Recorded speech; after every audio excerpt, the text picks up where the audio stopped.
Now let's see if this doesn't do it. It says live on custom live streaming Okay, service. and does it now say that? It says that on my end. Yes, good, perfect.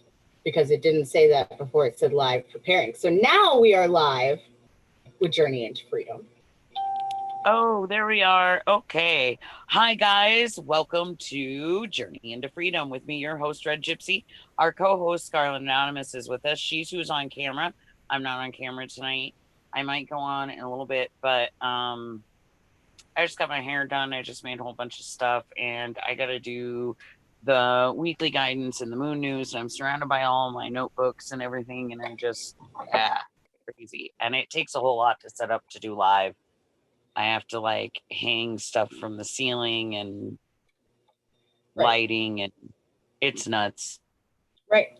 So Hi, before we Barb. get into some things tonight, I would like to Hi, talk Ron. about Patriot Pantry though. Hold on, wait, Hi, no. Kev. We have a new sponsor, Patriot Pantry, okay? And Freedom Revolution now is partnered up with Patriot Pantry. This is one of their fabulous orange energy drink mix packages right here, mix up to 8 full cup servings. All right. You can find this link next to our video on freedomrevolutionnetwork.com, where you can find discounts and the deal of the day. So this is our new sponsor, Patriot Pantry. Good stuff, good quality stuff, 25-year shelf life. Get your stuff now. And they said, they put out a warning yesterday that because of the coronavirus, they're seeing an uptick in orders.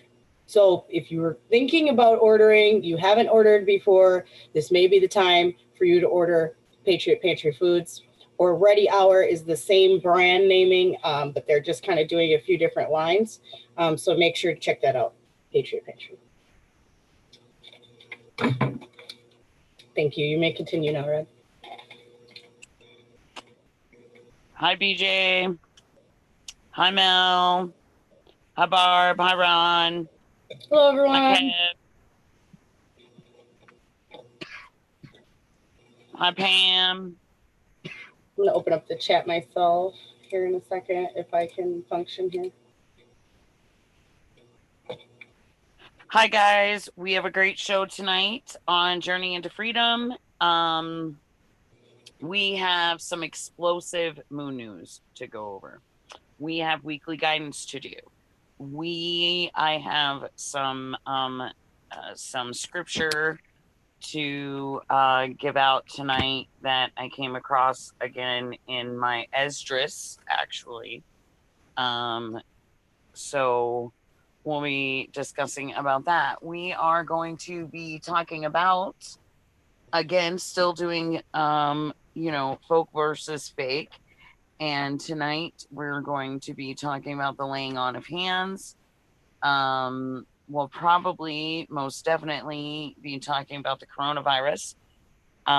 We are definitely going to be talking about the Valley Fire Cider that I just made, and the Elder Valley syrup I just made. Yes, you took my suggestion. Good. Thank you. And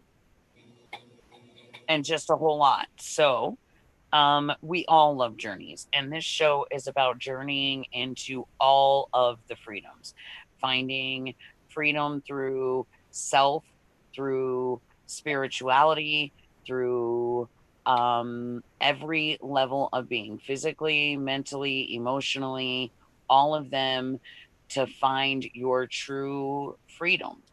And this is a show, hopefully, to help others build a relationship with the creator, and for everyone to feel like they're safe here. Religion isn't really a thing here, spirituality really is. We don't down anybody and their belief. We kind of believe that God is like a huge diamond, and no matter which name you call him from, at the heart, we're still talking about the same thing. So there's no need to argue about that. We're Right. all going to Rome. We just got to pick which path we're taking, and we all don't have to be on the same path. It's okay to be different. God created us that way. True, Rob. That is very true. And we've always been accepting of different peoples and styles and beliefs and ideas, because when you're open-minded, it allows you a better view of the world. And if anybody is wrong in their beliefs and they listen to us and they hear truth in what we say and we plant a seed, then the Lord will do the work, and that's all that's of matter. It's not for me to judge if they're wrong or right. That's my Creator's job. That's true. That's true. I'm just here to do His light work. Right. We're just here to spread messages and share love and interact with one another. And hopefully we help other people doing that and find our own path and way. Because that's really what it's about is, nobody gets a manual when we come here about what you should be doing, how to do it. We get guidelines and we have to find our own path through that, how we want to lay that out. What does that look like for us? And right. So, and how do we come to, happy mediums? And so I think that's what we've done a lot of on this show, especially in the early years that we did this together was, it was just us kind of finding where was our balance? Where did we find things where we could come together? Where do we differ? Sometimes we do. It may seem like we're in sync a lot of times, but sometimes we may have differing opinions. And that's okay for other people to have differing opinions too. It's once you push your ideas on another person and tell them this is the only way to think is where I think you start to have issues and problems and, the ideas and freedom starts disseminating. Yes, absolutely. And for those of you that are new with us on GIF, because I know we have a lot of new listeners. And so for those that are new with us, I, Red Gypsy, and Scarlet actually is too. We are both ministers. That is true. And, so we do a little bit of scripture talk. It's not always directly from the Bible. We do a lot of ancient old text things that are removed. We try to stick with the knowledge of, if we can find it 3 times, similar, almost repetitive, there's truth there. So that's a belief for us. Yeah, our formula for fake news, as we call it. Right, exactly. And we go with that, not just with our spiritual findings, but with everything that we report on, everything that we research. It doesn't, just because here they called him God and over here they called him Zeus doesn't mean that they were actually worshiping anything different at that time.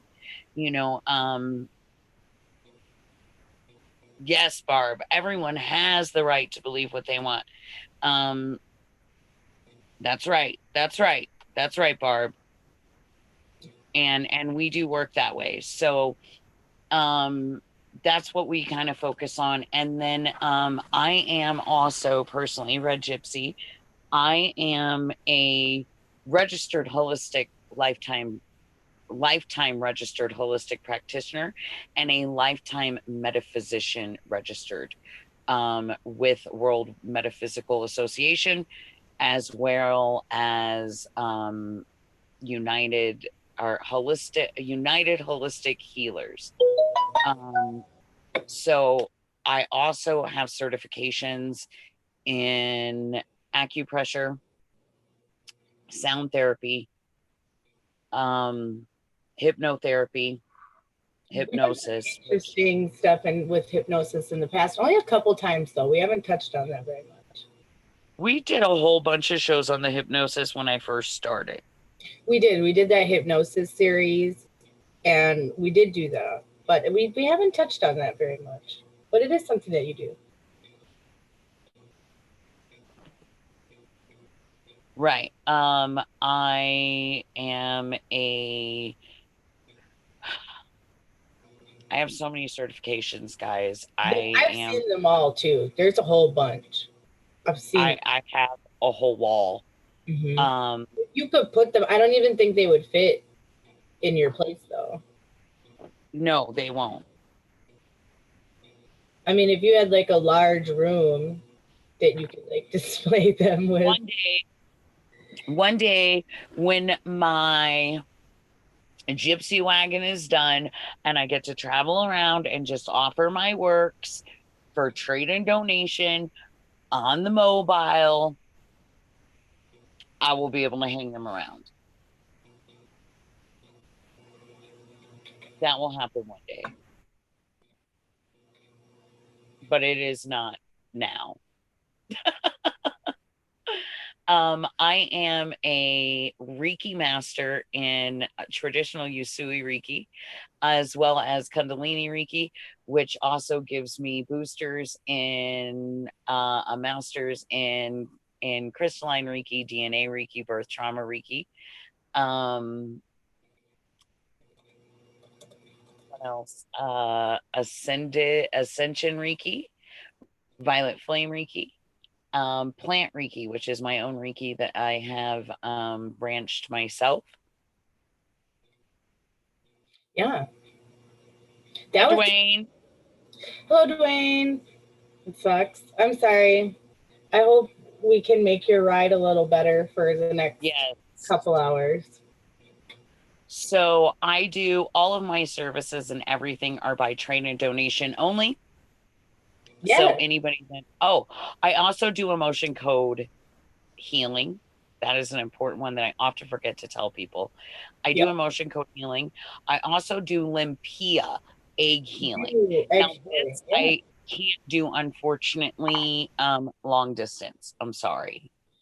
Yeah, that one just, you could maybe teach people how to do it for themselves, but it seems to be one that you have to be within the energy field of it to make it work, if that makes sense. Right. Good night, Mel. Yes, we will see you tomorrow morning for the original Red Pill Show with Mel and Tim. So check that out at 6 a.m. Mountain Standard Time, only on Freedom Revolution Network.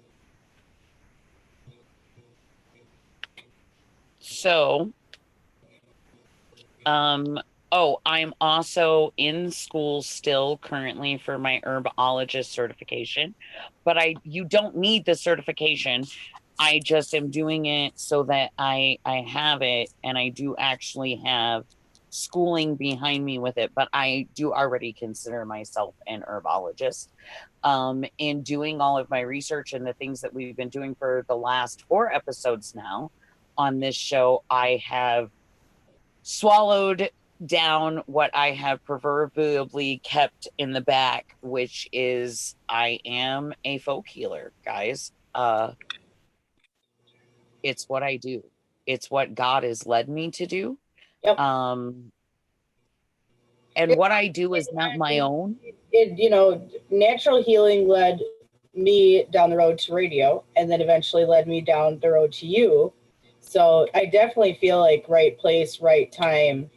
And a lot of people are clicking into the natural health world for a reason. Right. And, for anybody who's missed any past episodes, we went through a good one just last episode. Folk versus fake. And ways that you can tell the difference. So if you didn't catch that, I suggest that you go back and catch it, because we had some good tips in there for you. So let's get on. Let's do weekly guidance, because Scarlett's usually never here for this stuff anymore.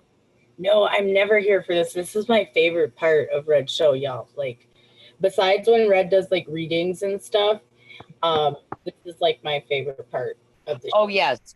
I always fail to mention this. I am a certified pendulum dowser. Yep. I am also a I am an oracle. I read oracle cards.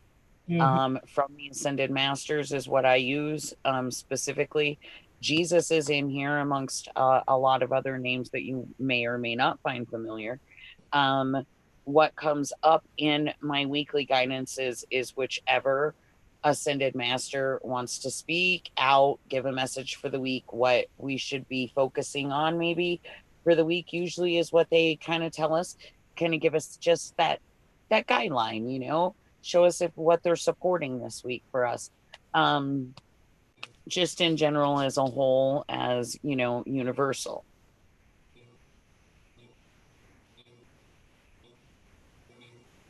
Yes, BJ, I absolutely do the healings and the readings long distance. And all of my services are always only by trade and donation.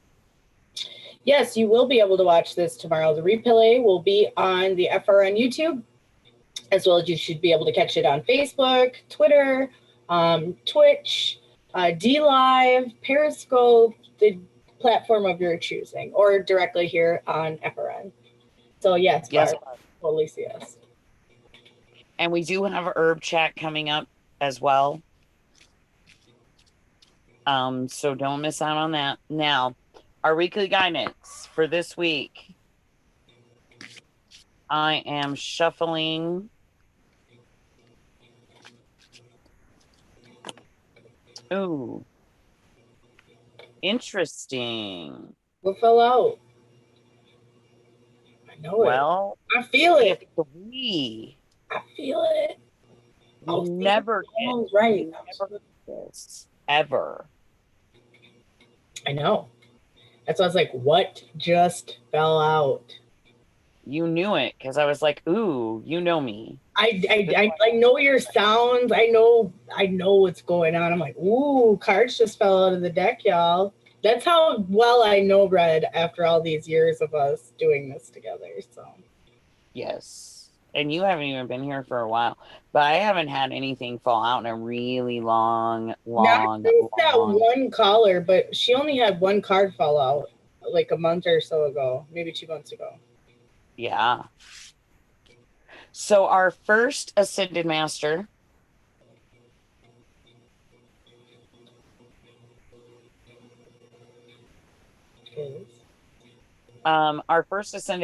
is Lady Nadia. She works with Saint Germain and the Archangel Michael to help bring about balance of male and female energies within the world. This is actually really good for us right now, especially once you hear Moon News. This is going to make way more sense to y'all. Her name signifies the beautiful sound of the void of silence, where peace is found.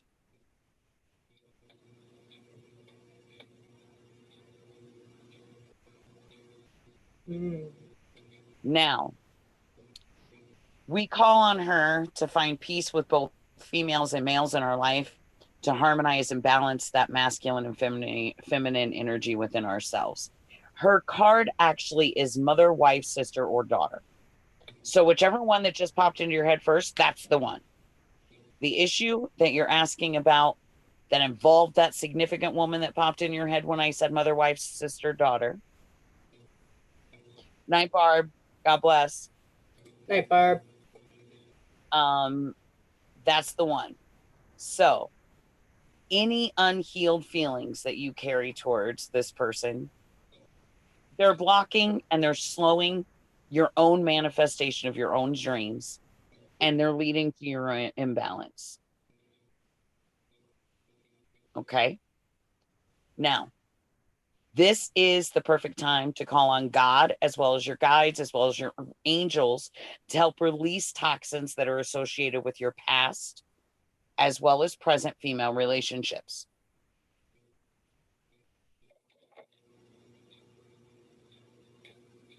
This process is going to open the way for a healthy relationship with women, including your very own feminine energy.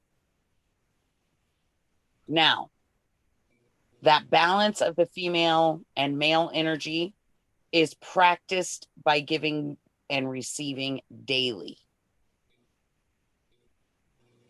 Of course, it relates to you, Dwayne.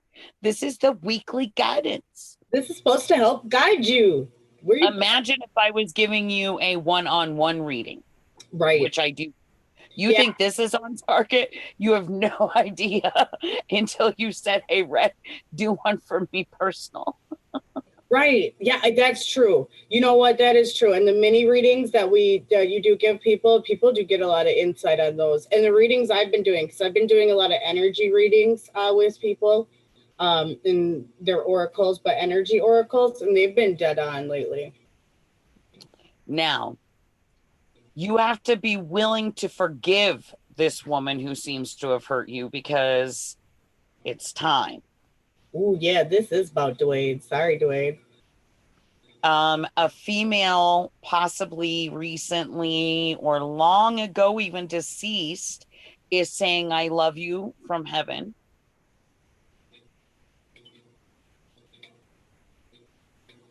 And a new relationship with a woman is going to prove to be very significant.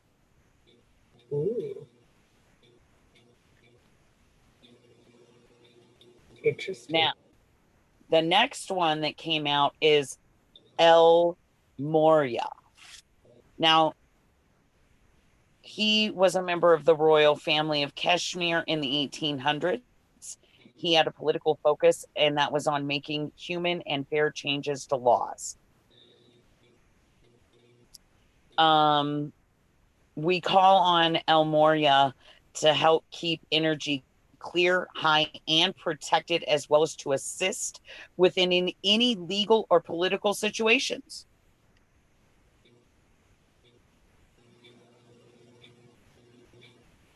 You're here, Dwayne, because you're supposed to be hearing these messages. Now, his card is clear and shield your energy. Now, what he's saying is, as a sensitive person, a lot of you out there are absorbing some very harsh and toxic energy from other people around you right now. So you need to stop. You need to call on El Morya as well as the Archangel Michael and help clear yourself. You need to clear and you need to elevate your energies in other people, your home, your office, your vehicle, everywhere. After this, you need to shield yourself from further intrusions. Shielding needs to be conducted once to twice a day. Where crystal pendants do buffers, they do help buffer in harsh energy situations. Prayer, meditation. That's ask the Archangel. Why I wear this obsidian. Right. Right. For protection. Right. Help absorbs attacks and things. Yes. You need to ask the Archangel Michael to do to cut cords of fearful attachment between you and other people and or possessions. I do cord cutting, guys. I do have that service as well as past life. Yeah.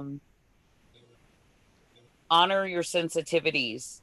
You need to stay clear of all harsh and toxic substances, environments, and relationships right now. And you need to keep your thoughts as positive as possible. And remember that clear energy is clean energy, which draws in the same. You need to eliminate clutter and maybe use some feng shui to clear the energy in your home and office. Right.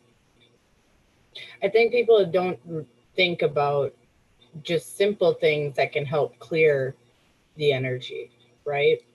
You know, the Lord gives you the strength, but you have to go forward and use that strength to keep yourself protected, right? So, right. And the third card that dropped actually is the Green Man. And we know great write-up that I'm going to put on that I got from a friend, and that's going to get full credit. But they wrote up a whole write-up about Christ and crystals and, you know, where they're found in the Bible. And, you know, a lot of people have called them New Age and they're not of Christ. But there is a very compelling write-up that I will be putting on the website that everybody can read and then come to their own conclusion. But I think it's a very nice complement to why crystals and things are very important. He's got everybody's back, though. Just He does. As long as you believe, all you have to do is believe, right? So we know Green Man from Western Europe and India. He's long regarded as the face of nature and fertility deity, and he helps the crops to grow. So we call on him to help our own gardens and to increase our connection to the spirit of nature. Now, his card is retreat into nature. That message is that we've all been indoors too long and we need a refreshing break from stressful conditions. Boy, listen, we all got cabin fever from the winter. You know we ain't lying. True. So, no matter how busy you are, there's time to pause for that fresh air. So, this is telling you it's a very strong message for you to spend some time alone outside. Okay? You need that healing effect of nature to revive your energy and your outlook on your everyday life so that you can return home and to work with new ideas and fresh perspectives. You need to think of a nature retreat as an investment that will yield you huge dividends within yourself. Your desires or decisions need to take a vacation or to take a vacation are valid. Work with some pure flowers, essentials, crystals, plant medicines, spirit medicines, natural healing methods. And don't forget to commune with animals, trees, fairies, and other spirits of nature.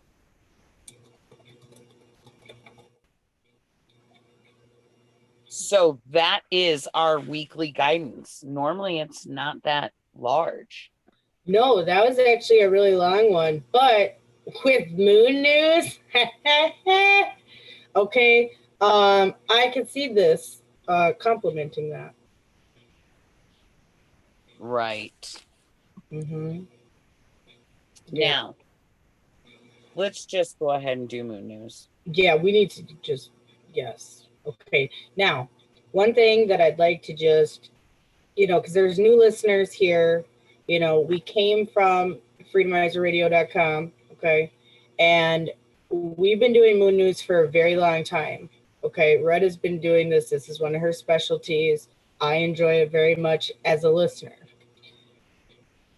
The one thing I can say is moon news usually almost always sounds more like weekly guidance, right? But just kind of a longer, in-depth version based on planetary alignment. This and the full moon. Oh, go ahead, Red. And the full moon. And planetary alignments and the full moon. Right. As per why moon news.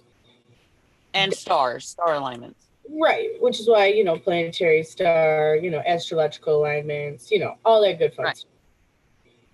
This moon news is very different than any other moon news that we have had. And I'm sure my face shows how I feel about this. It's very concerning. Okay, yes. Concerning. Okay, and if people, a lot of you watch Marv, okay, and he was just talking about what concerning means. Okay, that's our new word we're going to use. I've always used that, but I just like to emphasize concerning. So continue, Ray. So, moon news for February 9th. The full moon will be February 9th of 2020. It will be the full snow moon. We call it this due to the heavy snowfall of the month. We also call it the shoulder to shoulder around the fire moon, no snow in the trails moon, and the bone moon. Now, this full snow moon is going to be in Leo, and this is going to bring formidable commanders to the front in times of war.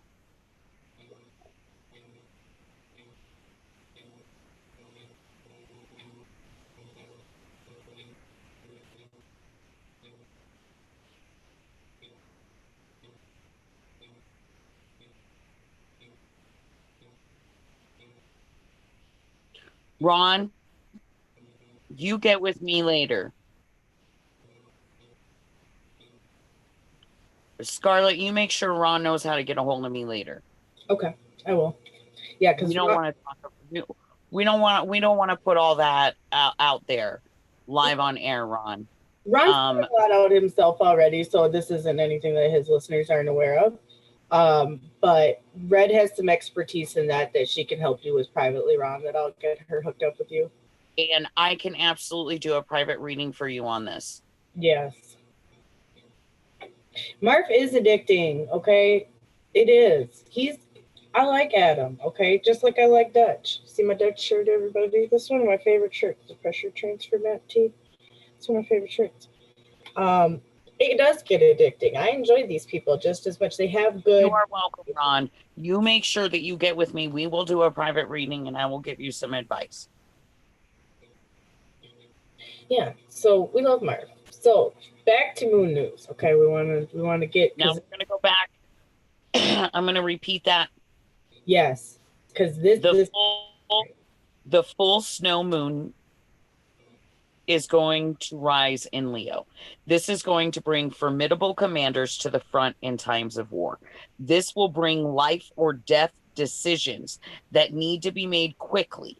It will add a slight, I do mean slight, nurturing to the commanders in general, but tough love will begin and will continue through this moon cycle.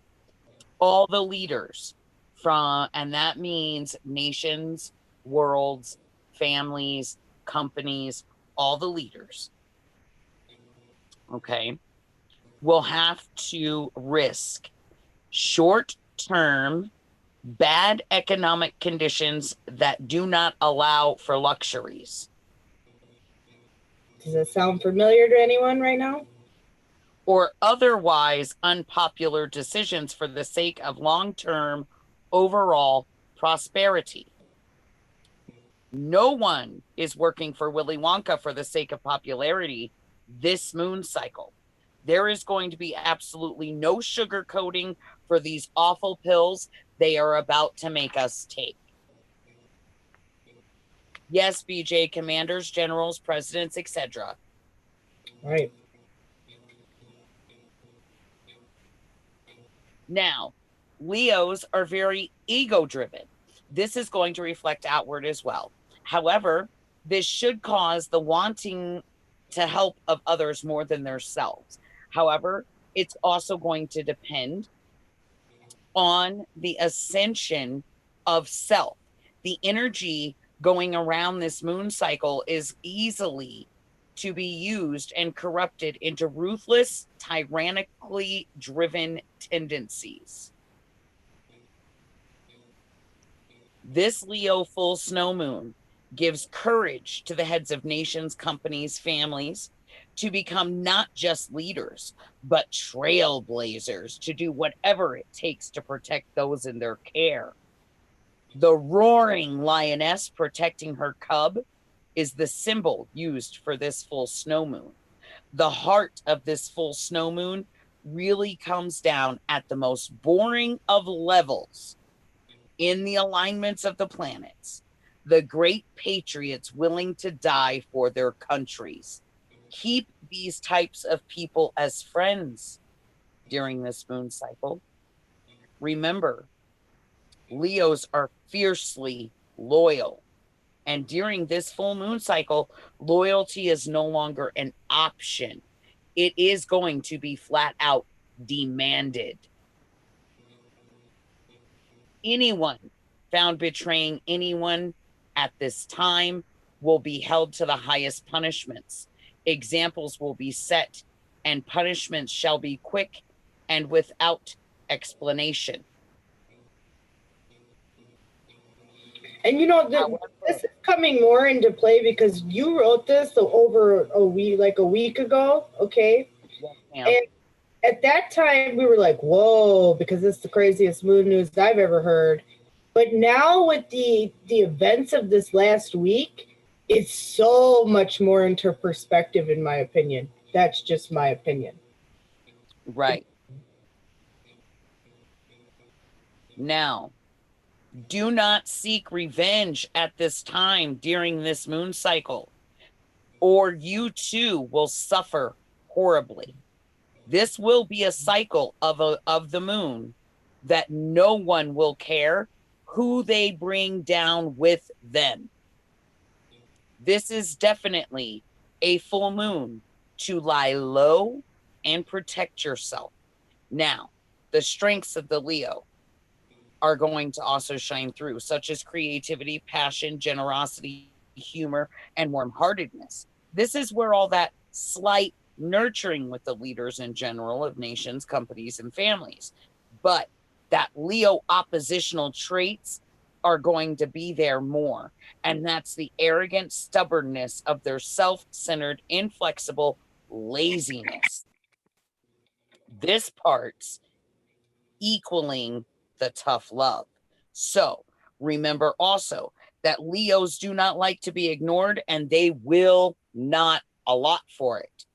They also do not like facing difficult situations. So when they must, they are ruthless. They also do not like it when they are not the center stage. They need to be king or queen of the ones around them within reason. And this, of course, is going to be amplified during this full moon to all the Leos that are out there, but it's also going to be there for all of us non-Leos. Yes, PJ, they are. Musharraf is a Leo. I didn't know that. Trump has a Leo moon. Trump is a Leo rising. Coming back to his stellium right now, which is interesting for this version of moon news. So for those who are into planetary alignments and all that. Oh, Clinton's a Leo also. Interesting. So that's just something that we found as an interesting side note for those who are into a little of astrology, that, you know, Trump has a Leo rising moon. He's coming back to his stellium for the first time in 18 years. Very interesting. You can look it up, Kev. Yeah, you just go by their birth date, and then from there you would know what astrology sign they would be. You probably could just even Google like Musharraf's, you know, astrological. Yeah, probably. Yeah. Now, Leos are also known for their dominance, and this is about to show very strongly with this full moon in Leo. Right, BJ, and rising is the career path. You nailed it. Now, someone's up on their I appreciate this. Yeah, this added nice, you know, to the conversation. It's good stuff. Especially with the alignment of the stars and the planets. Leos are natural born leaders, and they know it. So taking charge is normal for them. The Leo is capable of uniting many different groups of people and leading them to a shared causes. This is going to be extremely strong during this full moon cycle, leading to a ton of drastic decisions for long-term results. This will be a very purging moon, so be ready. Leos are very sharp, and they use their minds to solve even the most difficult of issues. They will take initiative to resolve even the most complicated of situations. We will be witnessing some pretty crazy things from our nation's leaders this moon cycle. The fearlessness of this sign will be rampant along with their bravery. This moon will amp up the energy of the Leo to all Leos as well as non. The lion is impossible to challenge, hurt, or destroy in their minds. They do tend to show fear and aggression towards those they confront. They hold their heads high. They will always face others with dignity and respect. They rarely raise their voice, hand, or weapon while walking through the jungle they rule, so don't make them have to. So when they're forced, their judgment and their fierceness are intense like the lion. So buckle up, Starbucks. It's about to go off. This by far, with all set current world events, is the worst moon news I've ever had to report. This shit is showing we are about to be in a bad place for a minute. We all may be in some peril with some awful things happening. Keep low, keep listening, get ready, because for the first time ever, unfortunately, Red's full moon news says the shit is about to hit the fan. Okay. That's not something we say lightly because we've never had to. You can go back and listen to all the years of shows we've done. 4 years. Yeah. We've never had to, come out with news of this nature. So we don't say it with easy, minds. Right. So I'm just very concerned because we've already seen leaders making moves that are unprecedented. We've already seen things that we've never seen before. For the first time in 50 years, we have quarantine sites set up. Pakistan and India can potentially have a clash. They fight a lot. I watch a lot of Indian news. It's very entertaining. They yell at each other. They call each other names. India and Pakistan could pop off very easily. They're always almost on the edge of fighting on the line of control up there by the Himalayan mountains. So you have to watch that very carefully because they're always fighting and ready to go to war and basically saying they're going to kill each other. Because they used to be Hindustan. And now, there was all that, gentrification and things that split people apart. So you never know about India. Continue, Red. Guys, I'm going to take us to Esdras. Now, for those that are unfamiliar with Esdras, I suggest that you take a look and do some research on it. You might find that you've been missing it in your spiritual journey. And we're going to actually go to Esdras 2-16. And they start off with, woe be unto you, Babylon and Asia. Woe be unto you, Egypt and Syria. Gird yourselves with cloths of sack and hair. Bewail your children and be sorry, for your destruction is at hand. A sword is sent upon you, and who may turn it back? A fire is set among you, and who may quench it? Plagues are sent unto you, and what is he that may drive them away? May any man drive away a hungry lion in the wood, or may anyone quench the fire in stubble when it has begun to burn? In stubble when it has begun to burn. May one turn again the arrow that is shot of a strong archer. The mighty Lord sent the plagues, and who is he that can drive them away? A fire shall go forth from his wrath, and who is he that may quench it? He shall cast lightnings, and who shall not fear? He shall thunder, and who shall not be afraid? The Lord shall threaten, and who shall not be utterly beaten to powder at his presence? The earth quakes, and the foundations thereof. The sea rises up with waves from the deep, and shall not miss when they begin to be shot into the ends of the world. Behold, the plagues are sent, and shall not return again until they come upon the earth. The fire is kindled and shall not be put out till it consumes the foundation of the earth.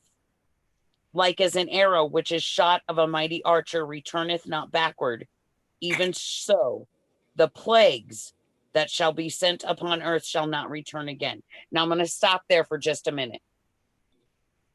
The fires in Australia, the fires in California, the earthquakes everywhere that Ron covers all day for us in great detail. The plagues that have come from China.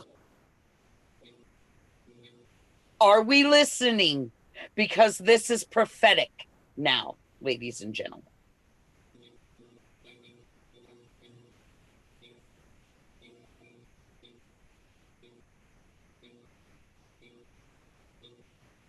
This is the Lord speaking.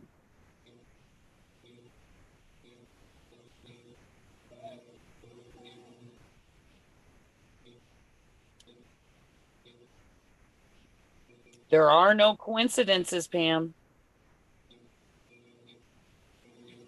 And remember that they removed Esdras from the original King James Version of our Bible because they believed that it was not divinely guided enough to be included with the other books.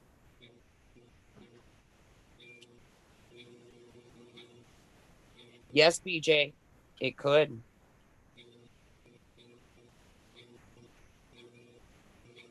Now, woe is me, woe is me. Who will deliver me in those days? The beginning of sorrows and great mournings, the beginning of famine and great death, the beginning of wars, and the powers shall stand in fear, the beginning of evils. What shall I do when these evils shall come? Behold, famine and plague, tribulation and anguish are sent as scourges for amendment. But for all these things, they shall not turn from their wickedness, nor be always mindful of the scourges. How do you spell what, BJ?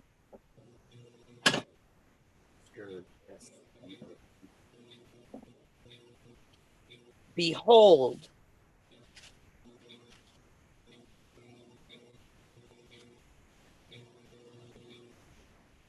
Behold, victuals shall be so. No, this is Esdras, which, as I said, they removed from the original works of the Bible. Esdras, Esdras.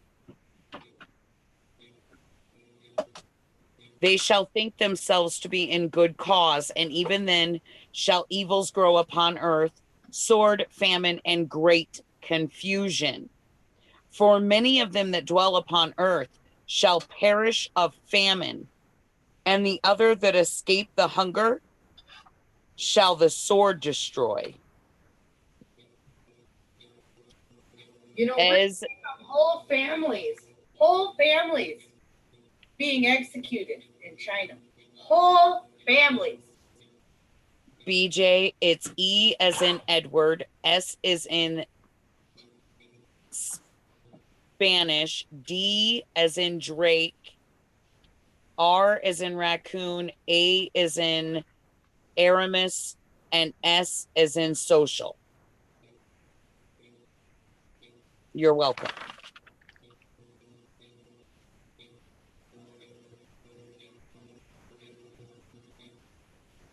The dead shall be cast out as shit, and there shall be no man to comfort them, for the earth shall be wasted, and the cities shall be cast down. There shall be no man left to till the earth and to sow it. The trees shall give fruit, and who shall gather them? The grapes shall ripen, and who shall tend them? For all places shall be desolate of men, so that one man shall desire to see another and to hear his voice. Yes, BJ. For of a city there shall be 10 left, and 2 of the field, which shall hide themselves in the thick groves and in the clefts of the rocks. As in an orchard of olives, upon every tree there are left 3 or 4 olives. Or as when a vineyard is gathered, there are left some clusters of them that diligently seek through the vineyard. Even so, in those days there shall be 3 or 4 left by them that search their houses with the sword. And the earth shall be laid waste, and the fields thereof shall wax old, and her ways and all her paths shall grow full of thorns, because no man shall travel therethrough. The virgin shall mourn, having no bridegrooms. The women shall mourn, having no husbands. Their daughters shall mourn, having no helpers. In the wars shall their bridegrooms, the women shall,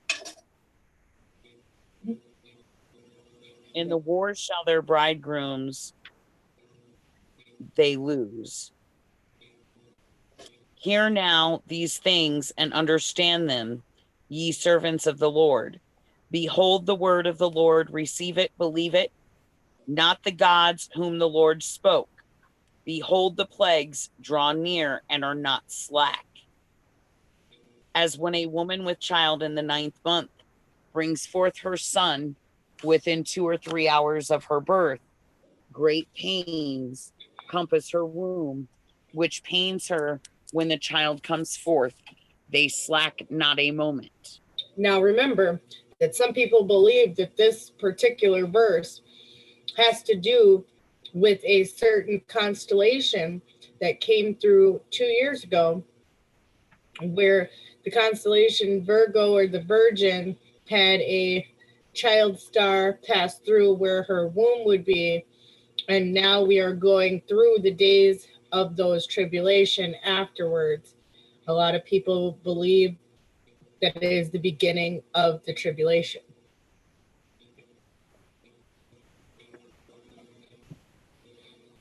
Even so shall not the plagues be slack to come upon the earth, and the world shall mourn, and sorrow shall come upon it on every side.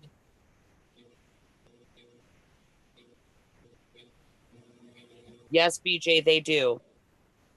O my people, hear my word. Make you ready to thy battle, and in those evil be even as pilgrims upon the earth. He that sells, let him be as he that fleeth away, and he that buys as one that will lose. He that occupies merchandise as he that has no profit by it, and he that builds as he that shall not dwell therein.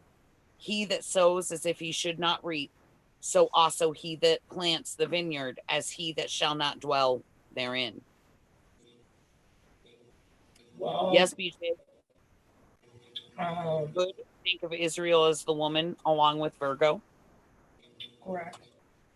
They that marry as they that shall get no children, and they that marry not as the widowers. And therefore they that labor, labor in vain. For strangers shall reap their fruits and spoil their goods, overthrow their houses. Quit our jobs though, because hold on, this sounds like we all need to quit our jobs because this just goes, we're going to get cheated.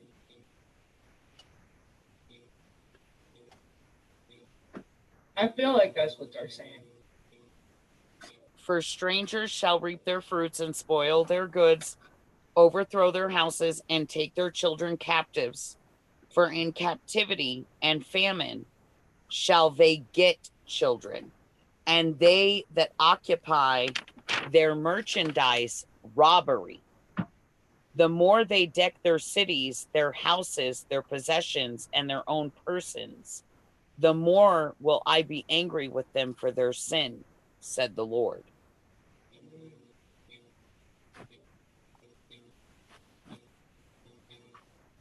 Like as a whore, eveneth a right honest and virtuous woman, so shall righteousness hate iniquity when she decks herself, and shall accuse her to her face when he comes that shall defend him, that diligently searches out every sin upon the earth. Therefore, be you not like thereunto, nor to the works thereof. For yet a little, and iniquity shall be taken away out of the earth, and righteousness shall reign among you.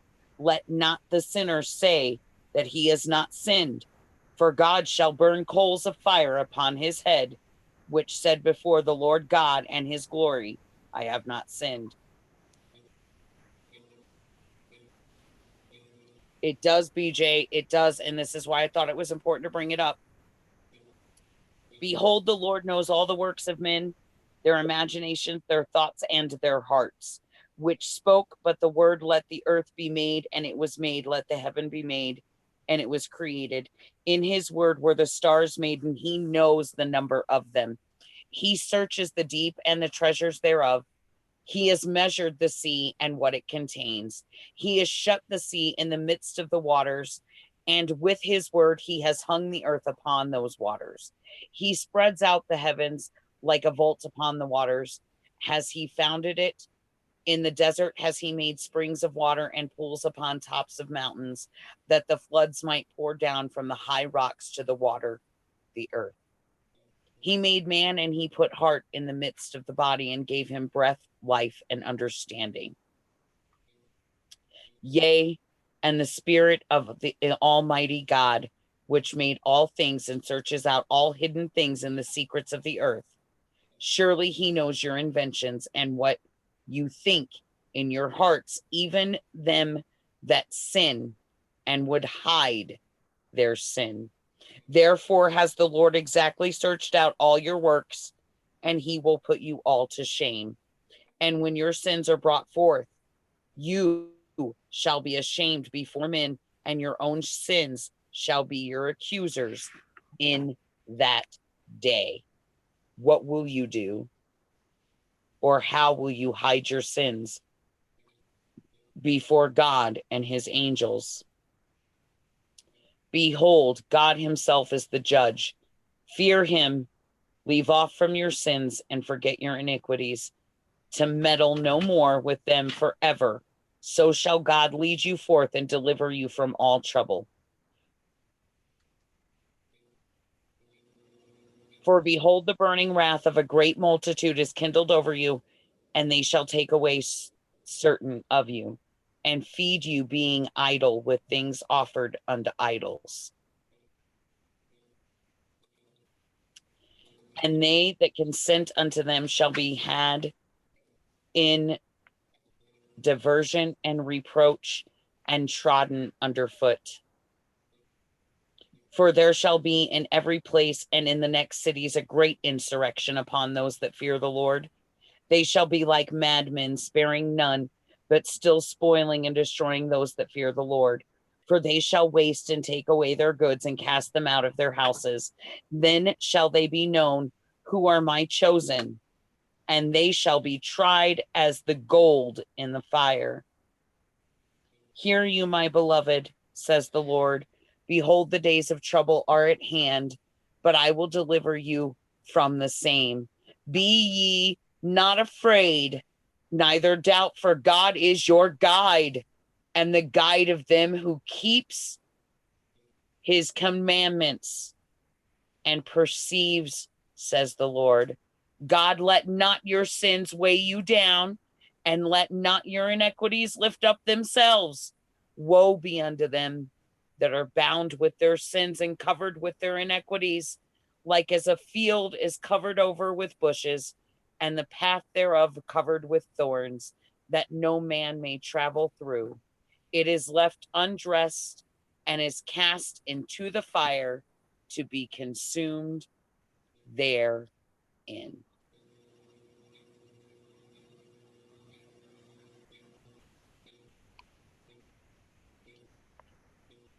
I thought that that was some important reading that needed to take place tonight with everything that is going on with the plagues from China, Oh yeah, absolutely. the fires in Australia, Canada, or not Canada, California, the earthquakes that are increasing, the volcanoes about to go off, which I also think is going to lead into that fire that they're talking about, which we've discussed in the past on previous shows. BJ, I so appreciate all of your input during all of this. Yep. And you're absolutely right. They were very good at banning books that would take faith from them and give it to God. You're absolutely right. Because if this does not prophesize what is going on right now, then let the Lord burn coals on my head. Because I'm pretty sure I had no intention actually this evening of reading anything out of the scriptures tonight. and I do tend to go to these when I do scriptures, BJ. And when I opened my old notebook to pull up old information for you guys, boom, it popped up because a little thing that you don't know, BJ, is when I did all of the Apocrypha, I literally hand wrote it from the Hebrew and translating it into Google to make sure that I got as close of a translation as I could. We learned, especially with having Gary Wayne on, we learned that the translations mean everything. Translations almost mean more than sometimes what we have printed. And so going back through the translations are important. It gives you a different perspective of what some of these words could mean. So yes, and it popped right up and it was just right there and it was like, boom, baby. And I had some particular parts highlighted about plagues and I went, okay, Lord, I now know that it's time to release this message. Another thing that I fought it for a long time. You can ask Scarlett. I have fought not call myself this, but I've had to swallow my pride and accept the fact that I am a prophet. The Lord has led me to these messages to bring to you at the right times, and he has done it on purpose. I have been led this through scripture that I have uncovered and found in the Apocrypha, in the other scriptures that I have read. We're all prophetic within our own ways. Some of us are louder than others. I have been given the platform to say that I am to do this, and it can mean so many things. What I say isn't always from me. It's what is given to me and the interpretation that is given upon it to me to express onto you. And it's not always the prettiest of things, but these are the messages. And the Lord says that his truth will come forth from his messengers and his prophets. His prophets are his messengers. He says that we are all this up before. Why are prophets something that we've only thought about 200 years ago? There would be people who he says that there will come. He says that there will come this time where the prophets that we have been grown to accept, such as the priests and all of these people out there in the churches, we're going to learn that they were false prophets and they were leading us in the wrong direction. They were leading you away from the people like me and Scarlett. Well, yeah, because let's just think about even the Catholic Church, how much has just been uncovered through sexual abuse. That alone. Correct. That alone, people. Because sometimes these messages are not supposed to be released until it's their time. Yep. And I felt that the Lord guided me to that because right now it's that time. It's that message's time. Well, and we brought the message before and it did mean something, but now within the context of all the chaos, I think it brings a new perspective. It brings more light on what can happen if we don't keep things in check. And I think at this point we all can agree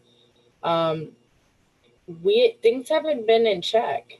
It's been very chaotic. It's been very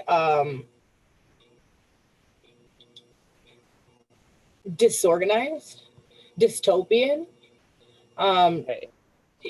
We're living like almost in the Twilight Zone daily. Yeah, true. It's real truth. I mean, who would have thought a week ago that we would have quarantine camps set up in the United States of America?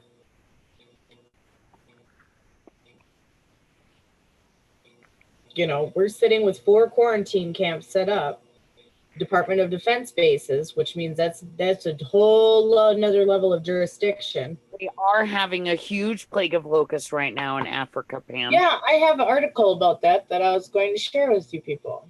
So, with that being said, might as well go into that. All right, we're going to share this screen. They are having a huge plague of locusts right now. So, spray planes combat the huge locust outbreak in East Africa. Okay. And so they say the Nasulu Conservancy, Kenya, as locusts by the billions, yes, billions, descend on parts of Kenya in the worst outbreak in 70 years. Small planes are flying over affected areas to spray pesticides in what experts call the only effective control. It is challenging work, especially in remote areas where mobile phone signals are absent and ground crews cannot quickly communicate coordinates to flight teams. Ground crews are in the most woeful terrains. Marcus Dunn, a pilot and director at Farmland Aviation, said Saturday, if there's no network, then the fellow on a Boda Boda motorcycle has to rush off now and go get a network. Just 5 planes are currently spraying as Kenyan and other authorities stop the locusts from spreading to neighboring Uganda and South Sudan.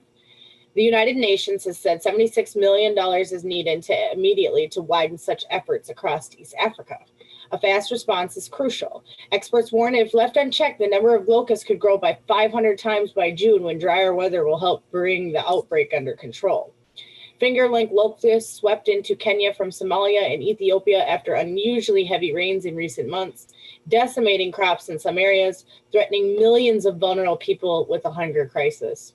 Somalia's agriculture ministry on Sunday called the outbreak a national emergency and a major threat to the country's fragile food security, saying the uncommonly large locust swarms are consuming huge amounts of crops. In swarms the size of major cities, the locusts have affected parts of Sudan, Djibouti, and Eritrea, whose agriculture ministry says both the military and general public have been deployed to combat them. Kenya's agriculture minister has acknowledged that authorities weren't prepared. Hold on. I lost it. Oh, okay. Can we stop? Okay, thank you. For the scope of the infestation this year.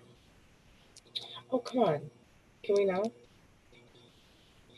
This is not surprising considering that it's been decades since the country's last comparable outbreak, UN officials say. The locusts are also heading towards the breadbasket of Ethiopia, the Africa's second most populous country, and that nation's worst outbreak in 25 years. On Thursday, startled residents of Ethiopia's capital, Addis Ababa, started reporting sights of the insects. I was surprised to find the locusts inside my living room, said one resident, Mathos Gurma, showing a photo on his mobile phone. It appears it is knocking on each and every one of our doors. Zebuedo Salato, an agriculture ministry official, told the Associated Press that relatively few locusts reaching Ethiopia's capital are leftovers from the massive invasion in eastern and south parts of the country. Spraying is being conducted around the city to stop the outbreak from spreading elsewhere, he said. Until drier weather in June, more rain across the region will bring fresh vegetation. Okay, come on. To fuel further waves of locust breeding. One field in Kenya on Saturday appeared to be full of mating bright yellow locusts. They're trying to mate and reproduce, so we need more help because we're racing against time, said Salat Tutana, the chief agriculture officer in Isiolo County. So far, we've decimated around 5 swarms in Samburu and Isiolo counties, but we keep receiving more swarms every week, and that's a lot in the terms of the ecosystem, he said. They are destroying the environment. Within hours, the locusts can strip a pasture of much of its vegetation. And it's a very sad situation, especially for the pastoralists whose livelihoods rely on their cattle. Just hours after spraying, the normally bouncing locusts were dozy, slow, and dying. They lay scattered on the ground, crunching underfoot. The 5 planes currently operating, capable of looking over this part of Kenya, Dunn said, but if there's an increase in locusts in other parts of the country, we're going to need some assistance because we just don't know how big this problem is going to be. So I found that interesting. Yep. That was, and also in Pakistan, I believe, I'm going to try to find a article on that because also in Pakistan, there is the locust swarm as well. Yes. So anybody who has not, found Esdras, definitely look into it. The Apocrypha period is something that you want to look into. And the other big one that is my go-to scripture is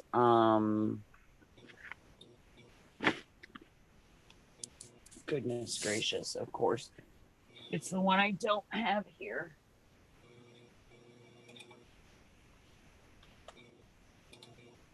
top of my head. And it's always the one. Of course. Um, I have another article about the locust swarms after you're done. for it. Do you want me to go for that? Aryan Gospels of Jesus Christ. Oh yeah. Hold on, but I have another article because also it's happening in Pakistan, and I think that that's notable. Because we have two swarms of locusts in two different geographical areas. Why? Okay. So, national emergency in Pakistan over desert locust attack, 7.3 billion Pakistani rupees allotted. This is from India.com. Okay. Amid farmers fearing damage to their crops because of locust attacks in 3 districts of Punjab, Chief Minister Amrinder Singh wrote a letter to Prime Minister Narendra Modi urging him to raise the issue with Pakistan for taking effective steps to check the pests from breeding there. Pakistan government has declared a national emergency coming under the attack of swarms of desert locusts which have wiped out crops in Sindh and are now entering Punjab. The decision was made at a recent meeting convened by Prime Minister Imran Khan, reports Dawn News. The meeting, attended by the federal ministers and senior officials of 4 provinces, also approved a national action plan, NAP, that requires a sum of 7.3 billion Pakistani rupees to overcome the crisis. Imran Khan directed the authorities concerned to take all necessary steps on an emergency basis to contain the locust outbreak in the country and prevent crop losses. The menace was first started in March 2019. The issue is troubling India's Punjab as well. Amid farmers fearing damage to their crops because of locust attacks in 3 districts of Punjab, Chief Minister Amrinder Singh wrote a letter to Prime Minister Narendra Modi, urging him to raise the issue with Pakistan for taking effective steps to check the pests from breeding there. The CM warned that any failure to control the swarms of locusts could lead to serious implications and consequences for agricultural production in India, especially Punjab, Haryana, Rajasthan, and Gujarat, which will ultimately affect commodity prices and food security of the country. Locusts are short-horned grasshoppers with highly migratory habits and voracious feeding behavior. Their appearance in winter months is a new phenomenon. So I found that interesting. Because locusts, we are told are part of some of the plagues that are to come, in the future. So that's why I find it interesting to pay attention to. We have them in Africa, and now we have them in India and Pakistan. Because remember, Punjab is just a northern region of, India. So all they're saying there is that northern India and Pakistan is involved. And if they don't get it under control, that their foods are going to be potentially decimated. Besides the fact that they could potentially get coronavirus there. I could actually get some very, very inside information on that. Okay. What do you have? I can't do it right this second, but I can. Had I have known prior to, I could have done it. And it's not anything that I will talk about on air. I can't give away source on that. But I know some pretty high people in that in related in that area that I can find out what's going on. We should find out what's going on because locust swarms and food security issues are a big deal. Like I said, they have a large population in India, a billion plus people, much like China. Farmers are already killing themselves. Let's not get it, twisted.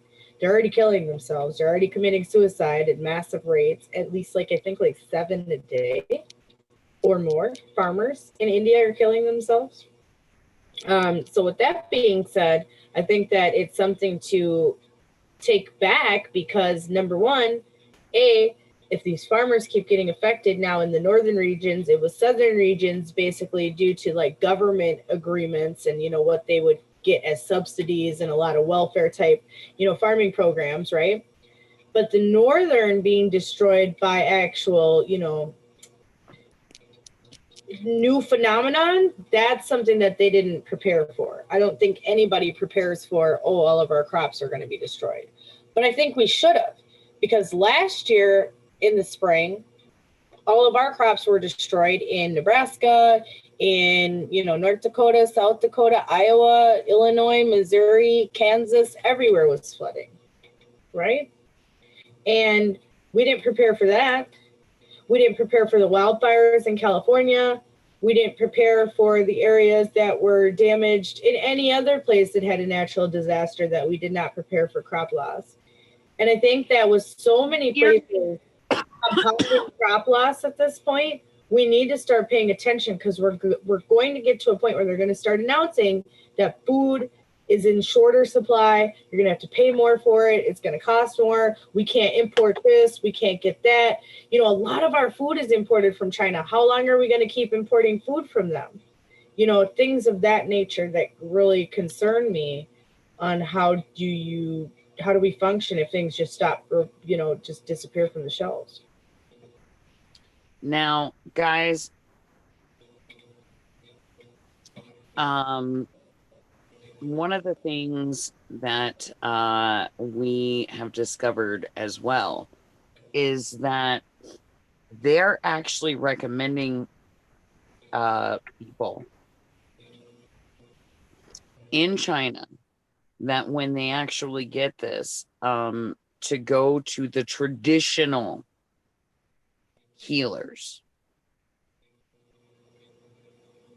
Now, for those that don't understand traditional healing, they're talking about what we here in the West would call the folk healers, the holistic healers, the naturopaths, homeopaths. This is who they're telling them to go see.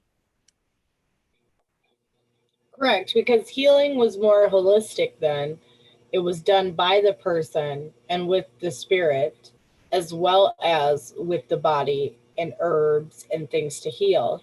It wasn't just a strictly pharmaceutical, scientific only approach like we went over a couple weeks ago. How we started changing into that mindset, and how the folk medicine ideas were dropped. Alien. Right, to drop off then to now use pharmaceuticals. So it's very interesting. Right. And for anybody who missed those, you can go back and those have been the last 4 episodes previous to this one. Well, you have to go down quite a few because some of them are split up because it cut us off and we were just learning, and I'm new to the network and figuring all my stuff out, so bear with it. But it's all there in the replays. It is. Anything that you hear in any replays that you didn't get at all, or you want repeated, or that didn't come out maybe in the replays that you can't quite hear or understand, don't be afraid to say something. We can recap. Yeah, and we can definitely, you know, let you know what information you wanted to understand. Absolutely. Now, to get better. Before we have herb chat. Chat. We're going to talk just a minute here.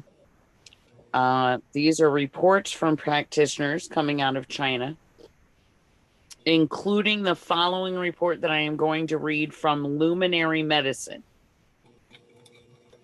Okay. Tips that the doctors have for treating the disease. Coronavirus should be thought of as a disease of damp pestilence. The illness lingers and is difficult to fully disperse. It's different from wind, heat with dampness, wherein as soon as the dampness is resolved, the heat clears along with it and the patient can make a quick and full recovery. Dampness lingers and clings like oil mixed into flour. So when we're choosing a course of treatment, practitioners must be very careful not to mistake damp toxicity transforming into heat with heat toxicity with dampness. The herbs that are deployed for these two mechanisms are completely different. Coronavirus's main cause of disease is damp toxicity, not heat with dampness. In treating heat toxicity with dampness, the strategy is usually to clear heat, resolve toxins, and dispel the dampness. However, when treating a dampness toxicity that transforms into heat or retained dampness heat toxin, if you clear heat and resolve toxins using cold herbs too early, this will inevitably exuberate the dampness and lead to cold enveloping heat, which will have an adverse effect on the treatment outcome. So, in treating this disease, the focus should be on resolving turbidity with aroma, outbursting through the exterior and upbearing and downbearing the spleen and stomach. As dampness is resolved, depressed heat can disperse and toxicity will be unable to form. In this way, symptoms will gradually resolve. Now, the translation is a bit poor. Aromatics instead of aroma, possibly, as we're understanding recommendation is to use herbs that warm the stomach and spleen and the center of the body. That's like our chai spices, hot peppers, cayenne. This is like Samuel Thompson's idea of warming the center and keeping the periphery open. In fact, his formula of lobelia Yeah. to keep pores open, and cayenne to warm the stomach, and bayberry bark to break up canker or congealed in a gallery, or what they are calling turbidity and damp toxicity. That's heroic medicine, and it's a heroic disease. Notice all the reference to sepsis, not necessarily here, but in very severe cases that indicate bacteria in the bloodstream. Echinacea frostweed, calendula, all good for helping with that. And it's a typical presentation where the virus turns to a bacterial respiratory infection. So if you trust antivirals and antibacterials more than energetics, you want warm, spicy antivirals like Lomatium or OSHA or Angelica. Now, for the self-advertising part, guys, I just made Valley Fire Cider. Okay, this is in very, very limited supply. Yeah. It is going to be limited available. Edition.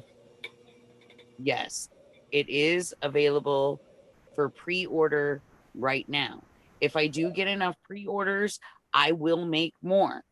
You can pre-order through the website. You could scroll up to the donate and then go to Jif in the tribute area and say Jif Fire Cider, so that we know that that would be your contribution to that. That is an easy way to do that. Things that I need. I need quart amber mason jars. And I can always use herbs. Always. So those types of trades, always open for. Don't be afraid.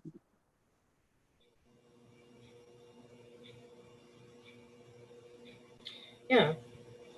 Because I think that this could be a way that we can get a larger community of it, you know, kind of sharing, you know, a sharing library, to get people what they need.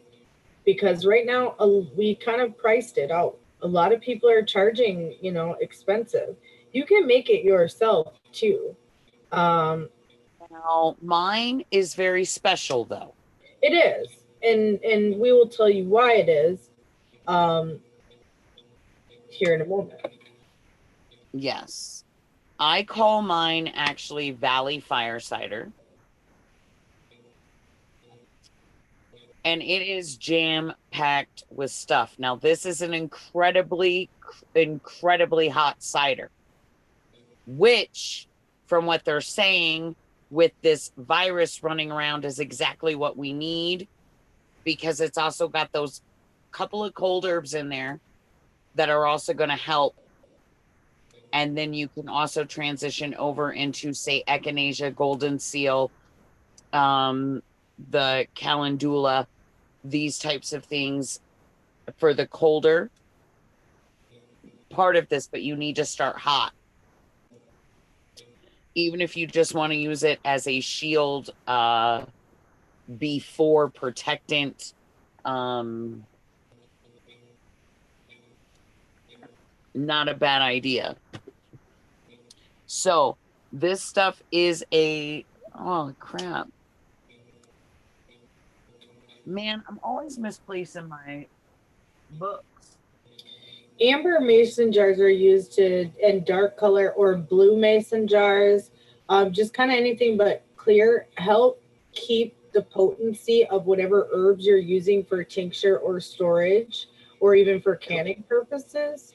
So it's just a way to keep your product longer, and keep your treasures longer. Because when you're making tinctures and decoctions and other herbal remedies, you want them to last as long as possible. And the amber or dark colors do that. That's why you see a lot of the liquid tinctures and herbs come in dark amber bottles, or just oils themselves come in dark amber bottles, because that protects the plant essence inside of here. Right.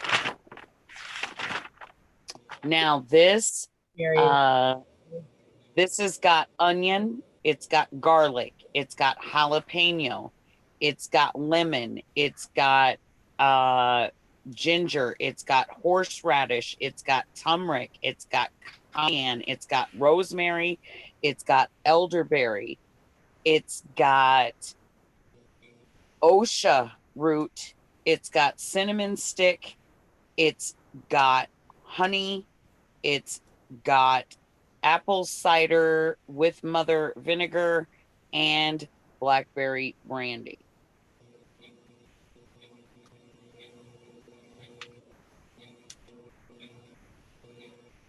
So it's very, very hot. Now it's in its aging process, which takes approximately 3 to 4 weeks. So I'm telling people it's very limited amount. So please get your pre-orders in now, because I need to know, how quick it's going. Right. And then I also have the Valley syrup. The Elder Valley syrup is right. Lovely, BJ, that you let everybody use your herbs. I would make all the things if I had herbs like that, or access to all that. Me too. Right? I mean, I try to grow as much as I can, or I buy them. Spice is what you want, though, with this. You want hot herbs, and we talked about why the hot herbs are going to help, because what we know with these symptoms, right, are that it turns into severe pneumonia, right, and it starts filling up the lungs with the fluid. Well, if the fluid's infected, though, you're going to have to stop the infection before the fluid. Well, usually when you catch pneumonia, it's usually kind of the other way around, where you get sick, you get the fluid, you get infection, you treat infection, the infection goes away, fluid goes away, and you return to normal. Well, the coronavirus is a little different in that if you don't kill the infection and the fluid, they're both going to catch up to you, because it's not going to stop, because if the fluid is infected instead of the infection causing the fluid. Well, you do listen to me sometimes. I do. Well, and you just have to think about pneumonia too. Like you have to remind yourself that a few years ago, my mother almost died from pneumonia. Right now, the syrup is Elder Valley syrup. It is elderberry water, spring water, natural spring water from a good spring down here. So it's got tons of minerals and things that you won't find anywhere else. It's got ginger root, turmeric, cinnamon, lemon, and fenugreek, and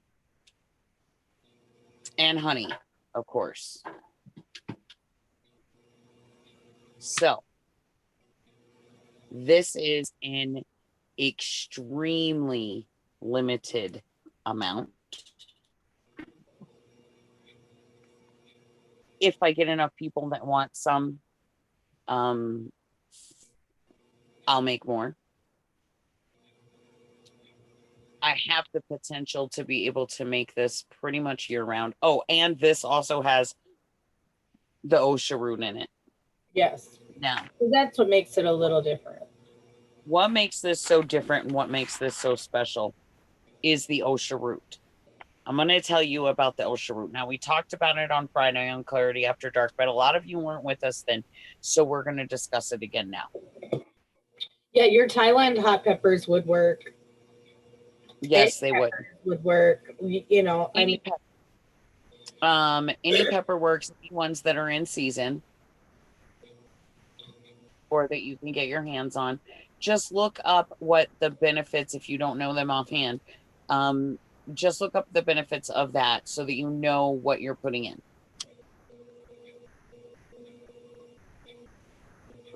Now, the OSHA root is also known as bear root or life root.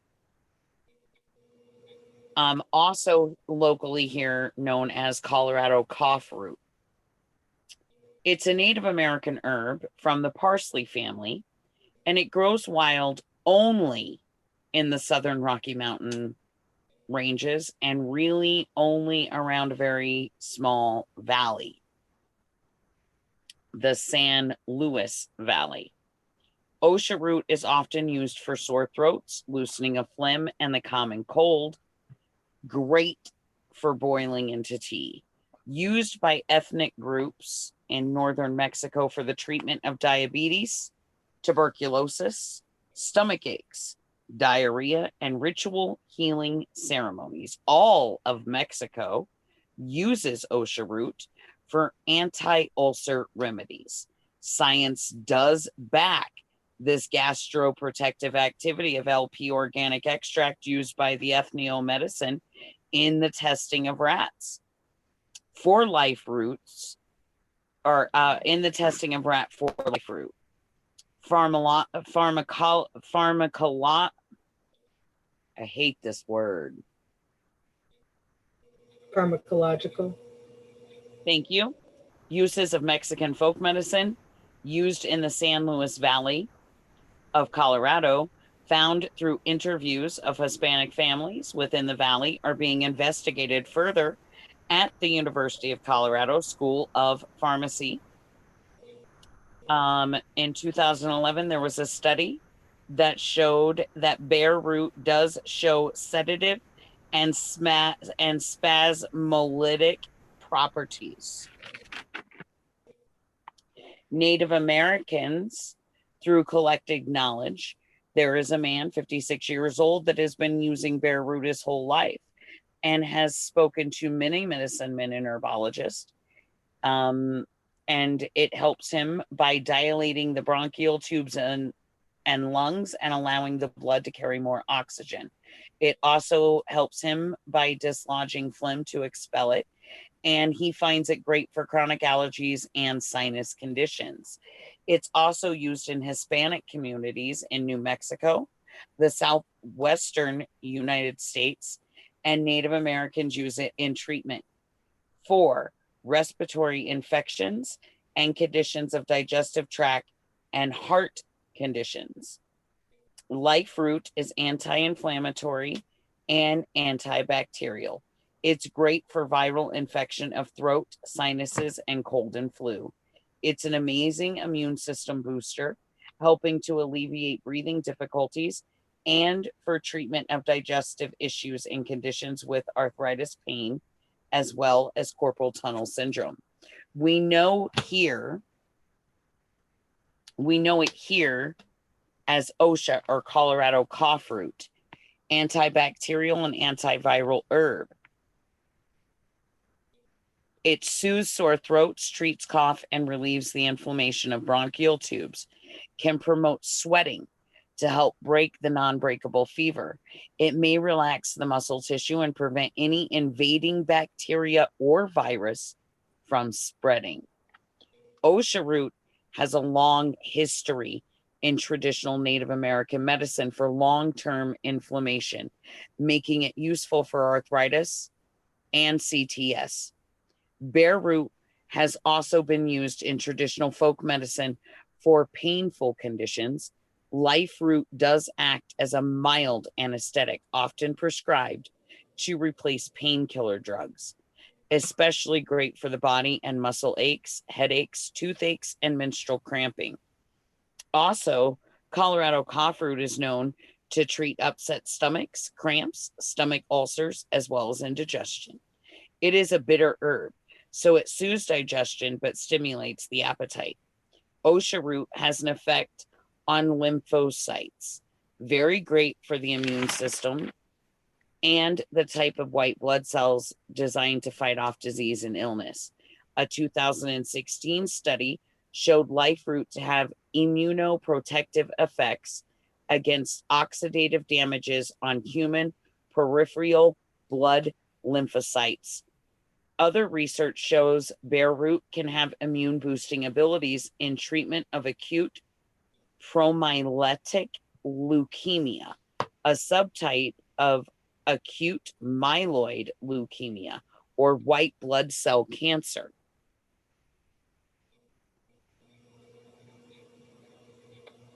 Other key folk medicine health benefits are treating heart troubles, tuberculosis, hemorrhages, anemia, allergies, emphysema, pneumonia, earaches, and congestion. It's also believed to be an effective anticonvulsant. No known dangerous side effects are known with life root when it's used in its recommended dosings. You shouldn't do more than 2 weeks on and have at least 2 weeks off. It can build up in liver and kidney and cause toxicity.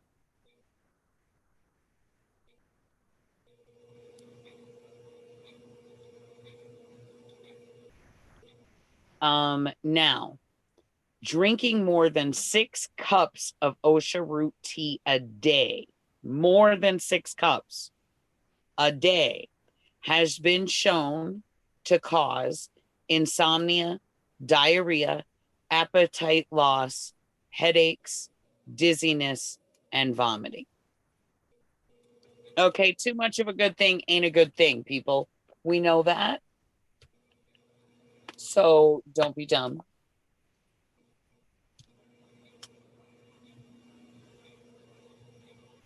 Bear root has high oxytocin amounts, thus pain relief.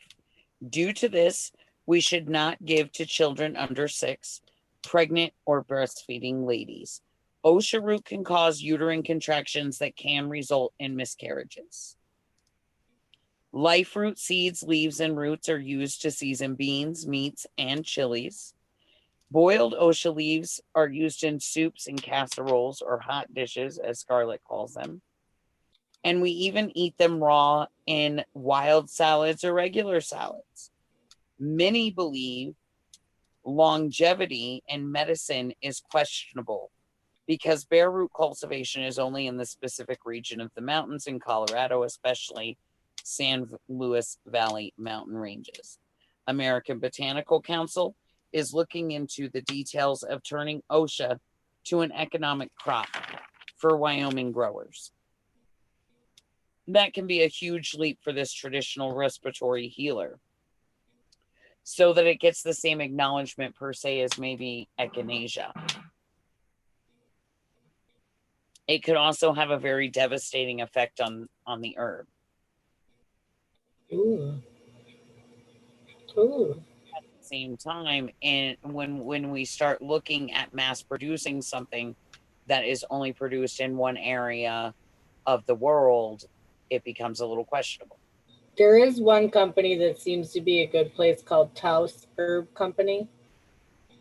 They make sure that it is, ethically sourced and wild crafted. So there is people who are trying to protect the integrity. Good.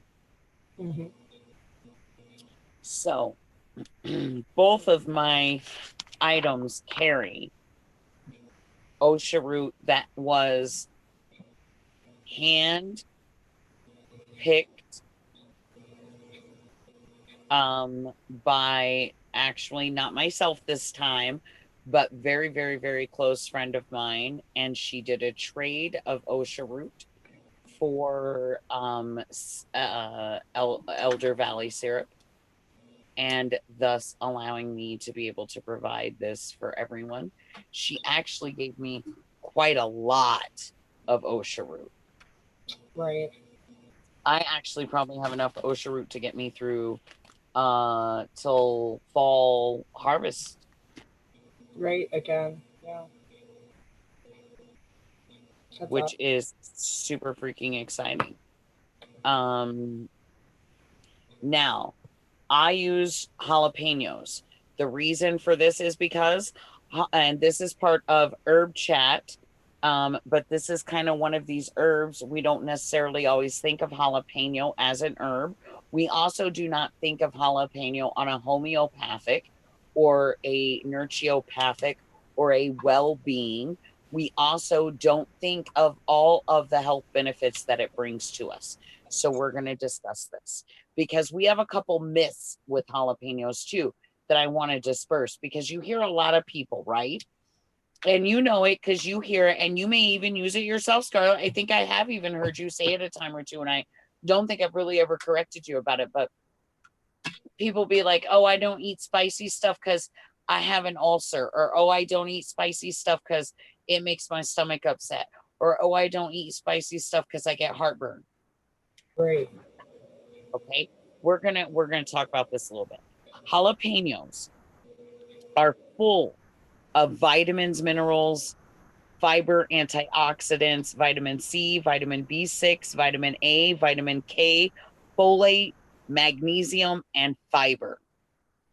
They boost metabolism. They can help you actually lose weight. They have a capsaicin, which has strong anti-cancer properties and capabilities of killing over 40 types of cancer cells without harming normal cells. It stops growth and division of cancer cells and slows forming of new blood cells around cancer cells. It prevents cancer from spreading to other parts of the body. It soothes pain, temporarily blocking your pain receptors. When you, oh my gosh, do you know that I literally just tried to swipe up on my notebook? Stop, Red. Stop. I did. I did. That's great. Technology has us so jaded, y'all, that you're even trying to swipe the notebook. Like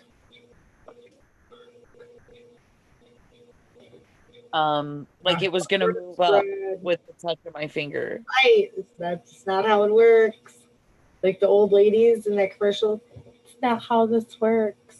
That's not how any of this works. Exactly. So, when used in lotions, it can relieve pain and chronic. Interesting. Okay, good. I was wondering if nobody was talking in the chat, guys. I had not been seeing you guys talk in the chat. I am so freaking sorry. The chat had not been showing up and I had to refresh the page. So now I see that you all have been talking. Yes. I was wondering why I was so quiet. I missed so much. I'm sorry. Oh no. I'm sorry, Red.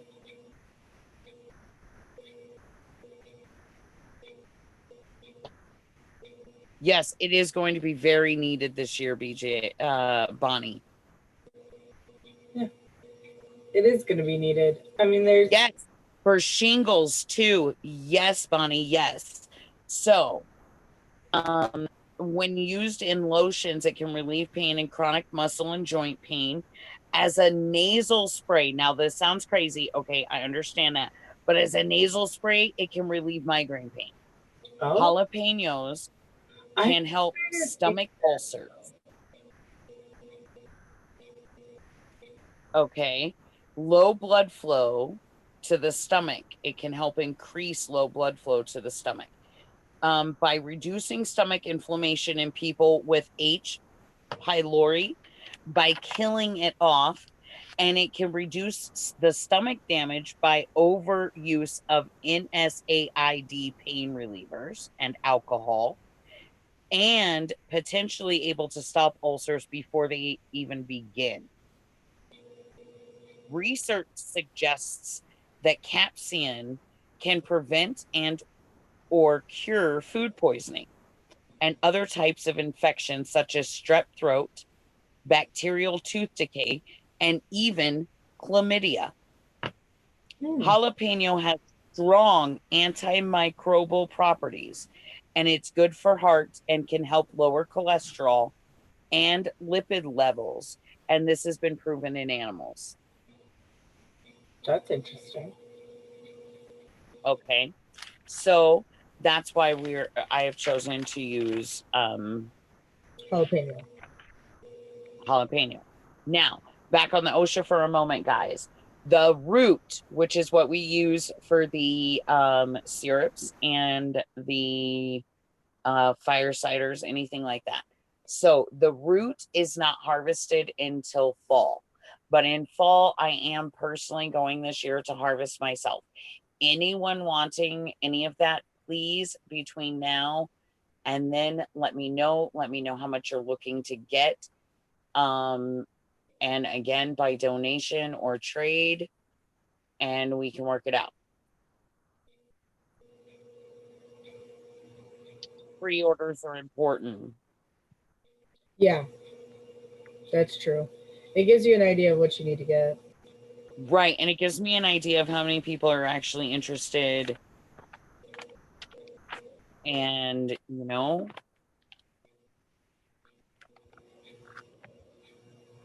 that's important. I need to know. Herbs. Because if people aren't interested, that's fine. Any other. I have no problem with that whatsoever. But this gives me an idea if people are interested and what they're interested in. And, this way I don't waste my time making a whole bunch of stuff or wasting anything. I don't want to waste anything. I'm not a waster. That's part of the way I live. We don't waste.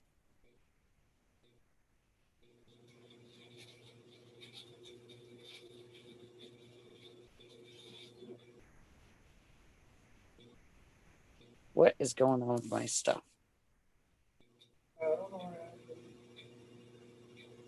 Yes, prevents stomach cancer.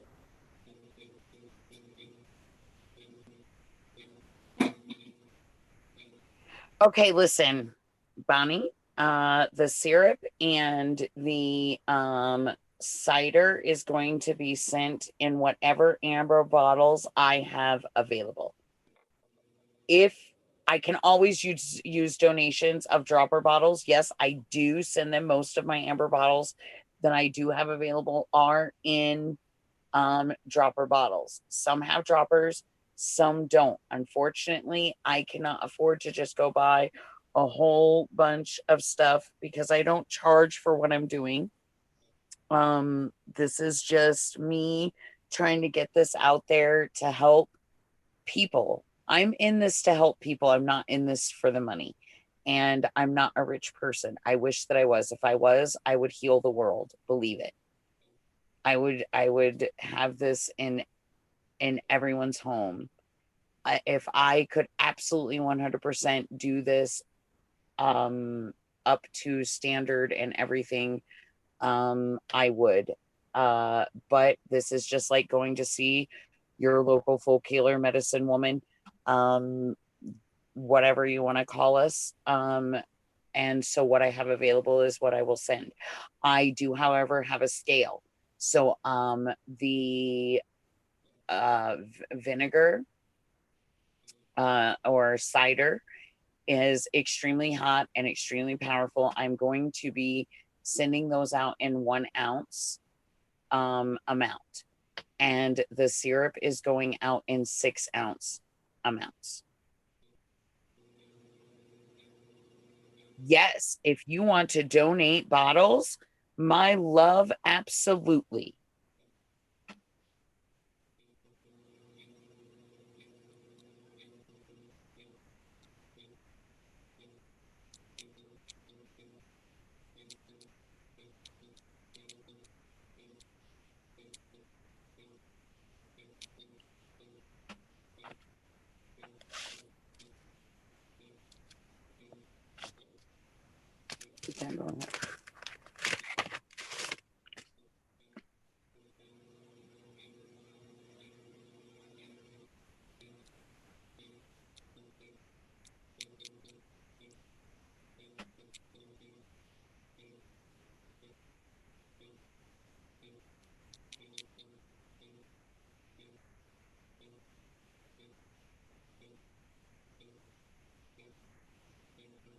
I love repurposed things.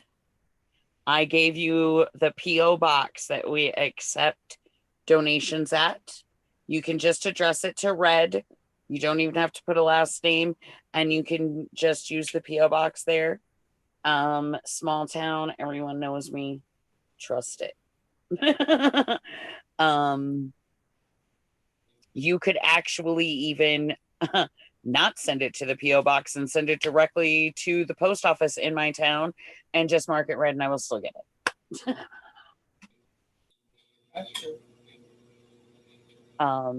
So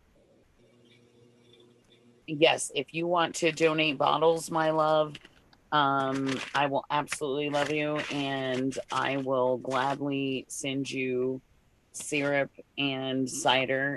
I will gladly fill a bottle of each for you and mail that back your way. Um, the only thing I ask is that they're, clean.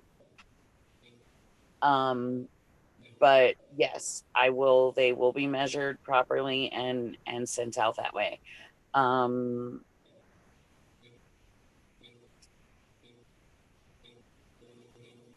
and I do this, like I said, I'm not in it for the money. This isn't about the money.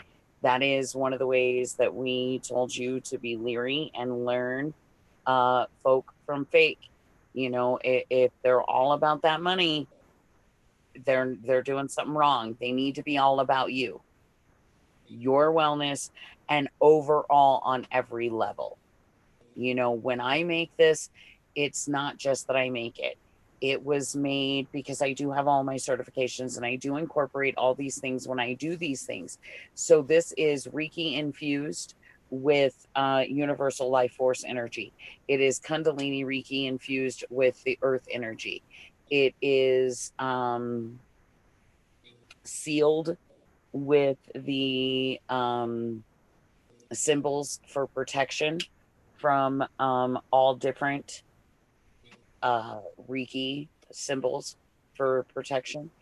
And it was done while I played the perfect C note, G and H, for perfect harmony and vibration, healing, health, wellness, overall goodness, and respiratory wellness.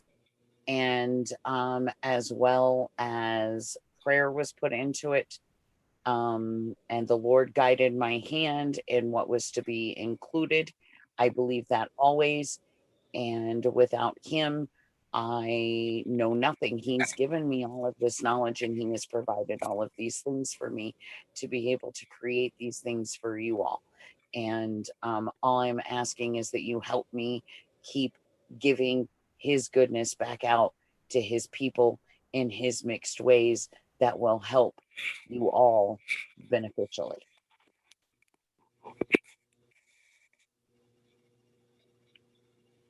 Right on, Red.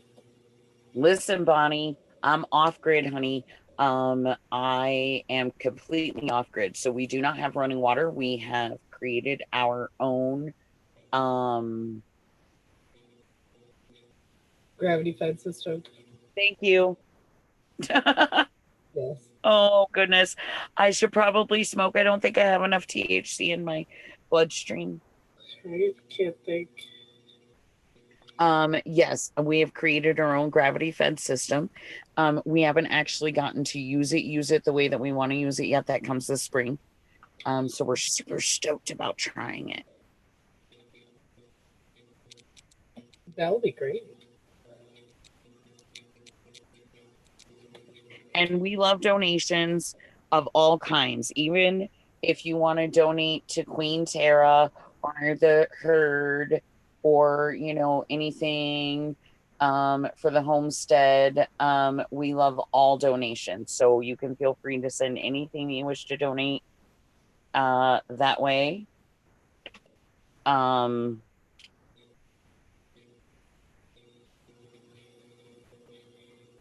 Yes, it would be, Bonnie. It would be, but unfortunately they don't. And, you know, I am in service because that is where the Lord has placed me. And again, I do a lot of energy work, but I don't take credit for that. I'm just the conduit. The Lord gives me these things.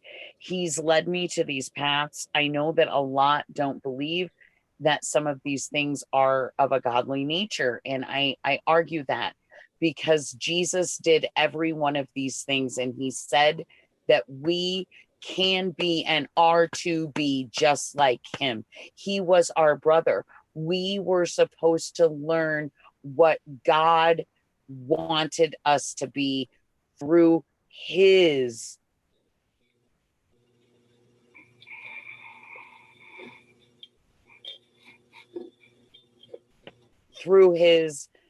showing, and we made him a martyr. And that unfortunately I don't think was really the correct thing, but in the long run it doesn't matter. But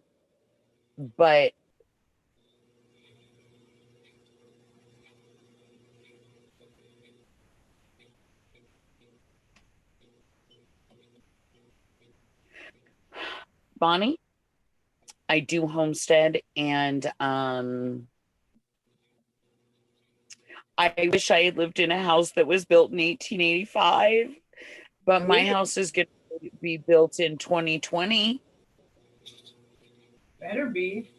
Peanut gallery. And I'm the first person to live in it ever. Frugal doesn't begin to describe us here, Bonnie. We have developed our own gravity fed water system, and we haul our water in. We just got solar within the last month, so that's brought us up in the electricity world. But until then we didn't have it, other than our generator on the RV. And we are building the house, and we are doing a straw bale stucco and repurposed like barnwood and tin home. And it's also going to be a barn for the animals on the other side of the wall. Yeah, until you have to repair things. I hear you. Yeah, your grandfather built the fireplace. I mean, yeah, that's rough. I mean, it's not like right. the stonemason or figured it out, or you know what I mean. Not that you can't. Now, see, I'm lucky. I'm lucky because my husband is a stone. Yeah, but remember what we just read in Esdras? The builders ain't gonna have nothing. So I don't know. It's good. Hey, but Where I live, dude, this sand and stuff that we have here, we can make clay bricks from. Right. That's true though. And we don't need a whole bunch of, we can make Hebrew bricks right out of what we have in our yard. That's true. And we were gonna, but then we decided not to, and to do this well, you know, but I'm filling in the other people, but we went back and forth on a couple of things, and eventually the house is going to be cordwood, but this first one that we're going to do, which is really kind of almost more a temporary type of a deal, because we plan on taking it down kind of like section by section to work on it and replace it with the cordwood. Mm-hmm. Absolutely. Yes, we will, Bonnie, but it's not going to be for us. Actually, it's going to be for the animals, because I assume that you're a newer listener.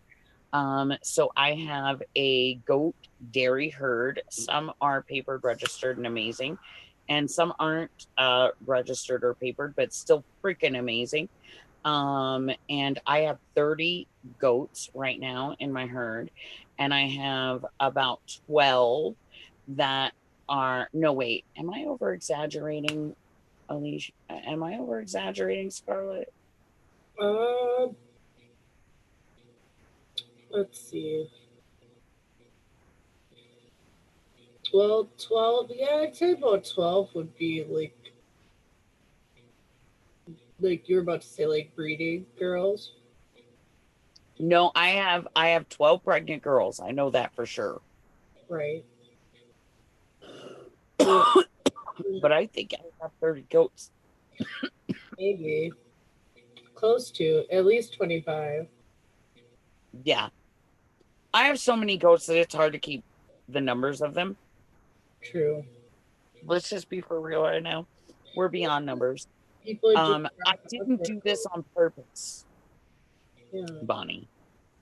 Okay, because there is an invisible sign. No, people are irresponsible goat owners. There is an invisible sign, Bonnie. It is invisible to me. It is invisible to my family. But apparently the Lord has put it out there for everyone else to see. Red's Animal Sanctuary.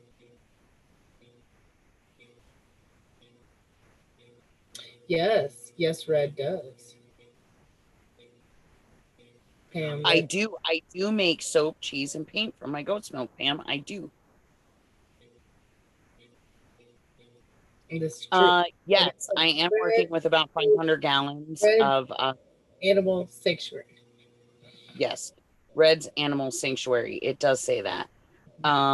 Because people just leave their animals. We even had people leave ducks at our front gate. Remember that, Scarlett? I do. Ducks at our front gate. Okay. We have had people give us goats, sheep, more goats, dogs, cats, ducks, chickens. Dogs. Do we say dogs? Yeah, we did say dogs and cats. It's true. Sometimes they come alone. Sometimes they come in groups. Sometimes people that you've known for a long time that you didn't even know had goats just suddenly are like, come pick up 3 goats that they've been hiding in some tiny little thing in the back of their house that you didn't even know was there.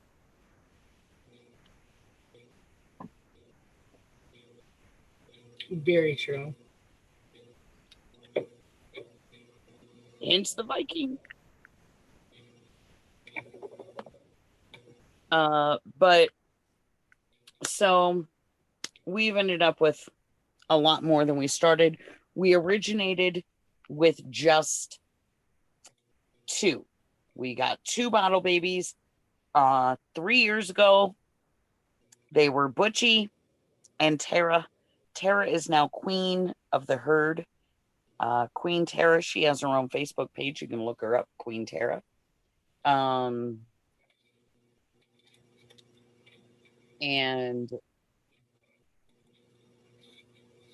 yes, Bonnie, always, always, God told us to take care of his strays. And so we do. Now we have 2 llamas, but those were, we bought 1 llama that turned into 2 llamas on its own, unexpectedly. True story. Because the Lord blesses us. Just like we're given 2 sheep, and we were told that the male was neutered, and then he started acting like a ram, and then the local crazy dogs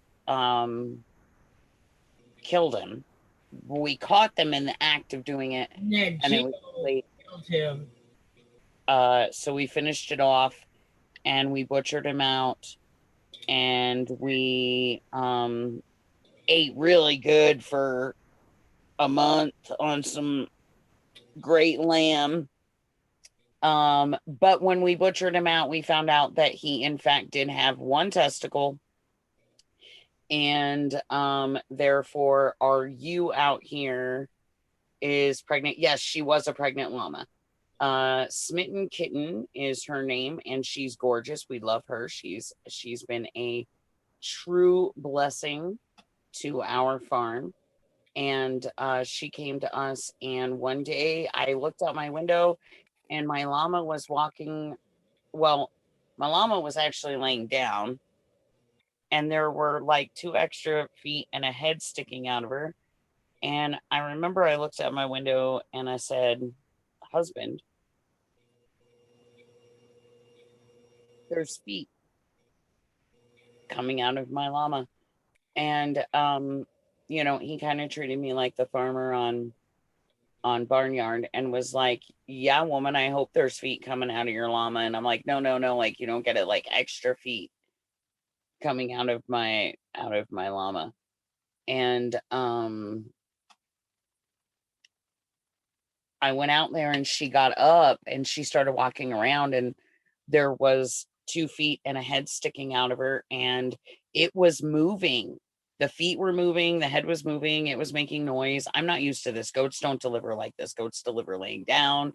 They don't move. There's not stuff happening. She wasn't supposed to be pregnant. I don't know anything about llamas. This is my first one. I've never even known anything about them. I barely even knew at the time that they were camelids.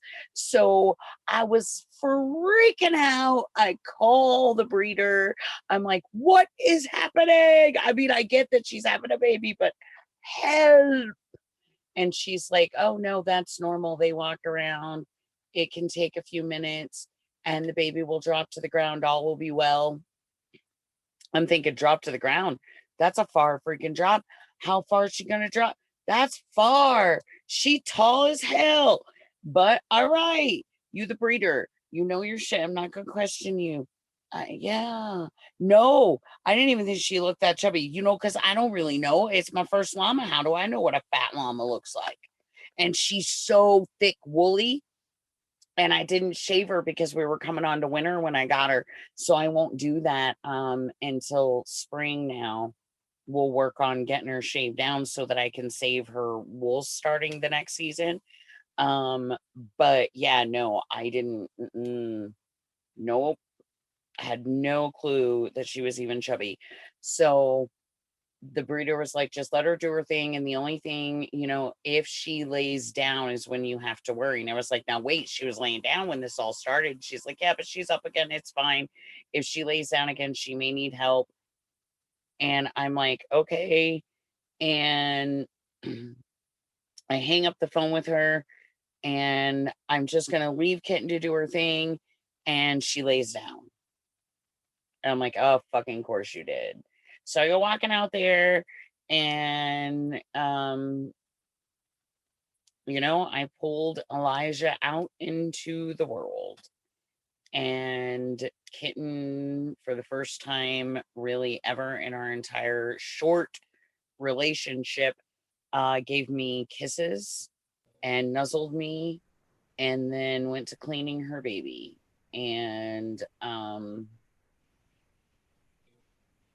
Kitten is a little bit more friendly than she used to be, but still not the friendliest. And but she does her thing and she's not mean at all. And then there is baby Elijah. Nope. He was exactly the way he was supposed to be. He had both of his front legs out and his head out. He was just humongous. Again, I did not know this. Now, we recently had to have the vet come out and look at Kitten because she got something done to her face. We're not exactly sure what. It got infected. Vet had to come out. And we started getting that taken care of, and it's pretty well squared away now. But during that time when she was here, she gave an examination to both of them, which was a great exam. They were extremely well, but Kitten was a little underweight now. And she was kind of giving me a little bit of a hard time about that.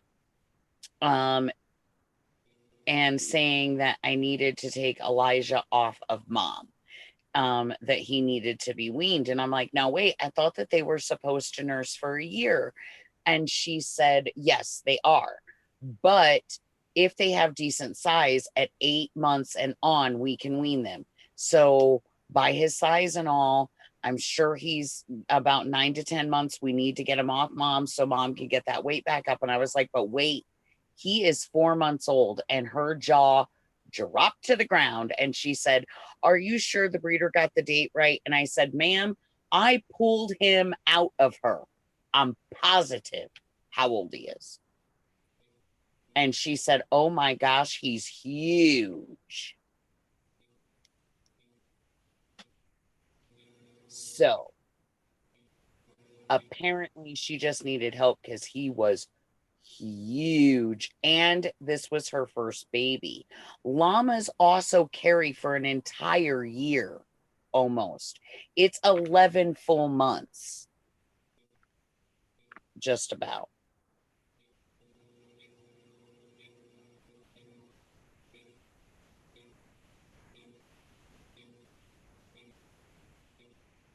Oh, he's humongous and he's draining her of everything. And then the vet like totally recanted everything when she found out he was 4 months. She was like, no, no, no, we can't wean him for at least another 4 months. But in 4 months, you pull him off her.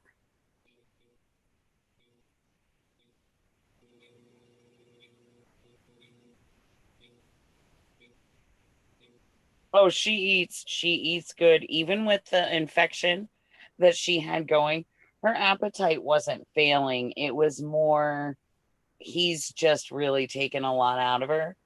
And I didn't know that he was oversized. Um, so I hadn't really upped grain for that or anything. And so thus I've corrected that. She's put on quite a bit since then too. And as soon as she dropped him, she was already, oh yeah, he is huge. He is big boy. And he's so friendly. Oh my gosh, is he the friendliest little guy? He gives kisses and nuzzles and snuggles all day. Oh, I love my baby Elijah. He's the best. Like when I got Kitten, it was super cool because I got to say had a lot. But I didn't really get to interact with Kitten a lot because llamas are very personable, and they also bond. And unfortunately, I got Kitten from the breeder. She was already 5 years old. She was already bonded with the breeder. And so thus she's fighting that bond with us. And because she's afraid we're going to get rid of her, and we don't want her to feel that way. But that's how she feels. And she's going to feel that way until she finally figures out she's not going anywhere. And that's going to be on her time frame. but you know, she's getting better. She loves my son. He can pretty much do anything and everything with her, but the rest of us not so much. But baby Elijah is the sweetest little guy, and he is my like llama liaison. Even the vet was like, this guy is the friendliest llama I've ever met. She, and all of her years of doing veterinarian, has never been given llama kisses because llamas hate their faces messed with usually, and they hate you looking them in the eye in any way. And he just walked right up to her, and she got like super scared that he was going to spit on her, because that's usually what it means when they come all boldly walking up to you, looking you in the eye. And he just walked up to her and just like started kissing her and giving her nuzzles, and she was just like, oh my god, is this, their lips are so soft. And I was like, they're like the softest lips in the world. And he is just so great. He's like my little llama ambassador. And they really really do. Like, Elijah's my boy. He'll do anything in the world for me, Mr. Elijah. Everybody else he's super sweet with, but you can't get too close to him. Now Elijah I can lead anywhere with a finger, but nobody else can. He'll do anything I ask him, but not for anybody else. Now he'll love on everybody, and he's super friendly. But then again, we did just have an incident. Actually, today we had an incident. I get my hair done, and my oldest son was here, and my hair lady wanted to meet the llamas, and I took her out to introduce them, and Elijah was loving on her and saying hello, and my son came out, and he was like kind of doing his thing, whatnot, and Kitten was over there kind of talking to him, and I call it talking, but you know, and Elijah's over with us, and he really showed that he was my boy, because all was great, and Nay went to pat me, and that was fine, and he did great with Nay loved him. And then she left, and my older son and I were out there, and he came rolling up on me super fast, and he had this thing and Elijah's loving on me, and then he stopped and was loving on my oldest. And my oldest thought he was going to play this prank, and he had like the handle of the pitchfork, and he was going to like, I guess, bop me with it. And Elijah bit him before he could bop me with it.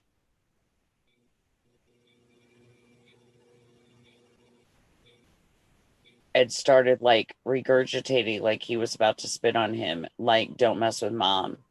That's for real. He's my boy. No question. And the vet said that Kitten, even though I say Kitten's not that friendly, the vet says that Kitten's like the friendliest llama she's ever dealt with, considering she lanced the wound.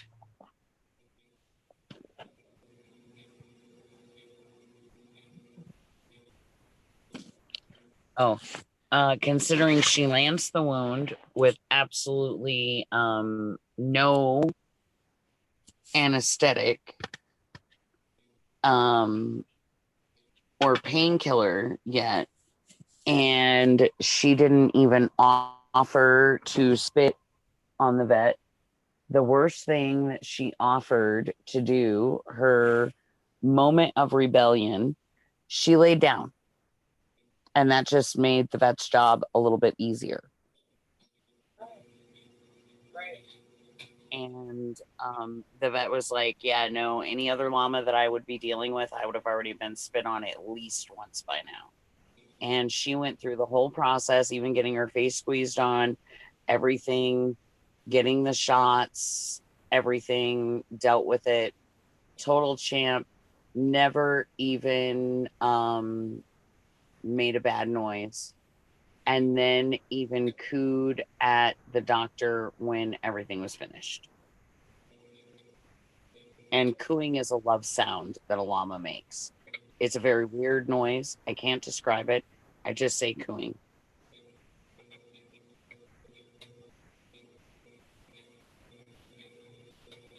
Thank you, Bonnie. I will take that as a compliment.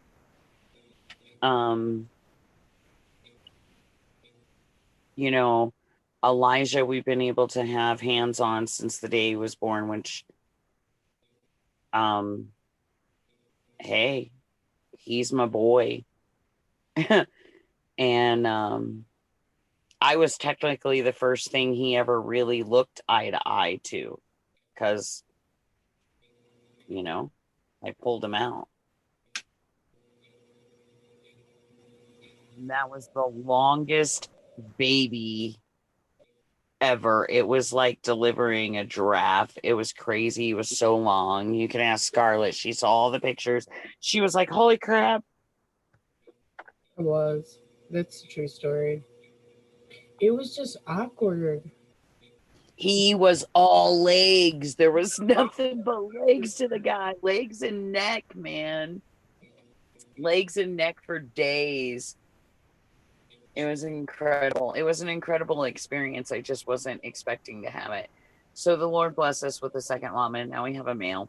So now I've got to take Kitten and rebreed her to a different male and get hopefully a female, and then I will have a female that I could breed to Elijah, because the same mother doesn't matter as long as they have separate fathers. And then I'll have a breeding pair. Like I said, the ram died, but he was delicious. I didn't like the ram. I'm not gonna lie. I hated the ram. I couldn't wait to kill him anyway. So I wasn't necessarily mad that the Lord found a way to kill him. And us just have to finish off the job, because when it comes down to it, it's hard for me. Oh, he stood up within 2 to 3 minutes.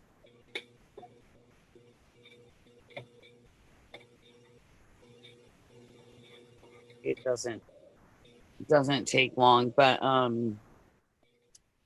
it takes a minute for him to learn to pick up that head. That head pretty much like drags the ground. Okay, llamas are extremely vulnerable when they're on the ground. So when they deliver, they usually do it in the early morning. They usually do it surrounded by their herd, and the baby is usually quickly up on its feet. Usually the herd circles in, tightens up around the baby, and pushes him up. So, she didn't have a herd to do that. So I kind of did all of that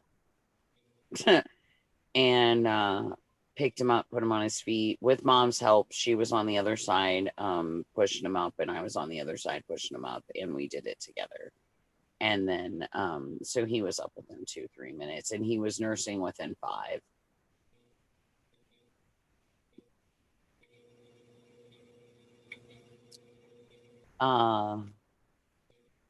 But yeah, so that's old homestead news, really. But always love to talk about stuff that happens. We here on the homestead this year, expectedly, we birthed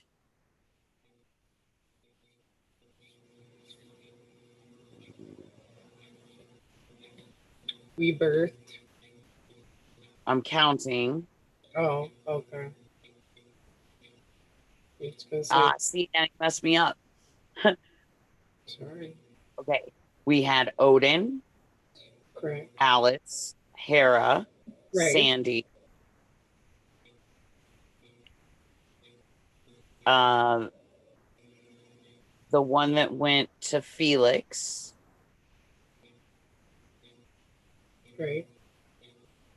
Do you have I Malibu? feel like I'm missing one. What about Malibu? Who? Malibu. Malibu, we didn't birth. Where'd you get that one? Malibu, we bought because remember, Malibu is our papered Nubian, American Nubian dairy dough. The other one, but okay. No, that's Malibu. She's also moon spotted. Right. Um,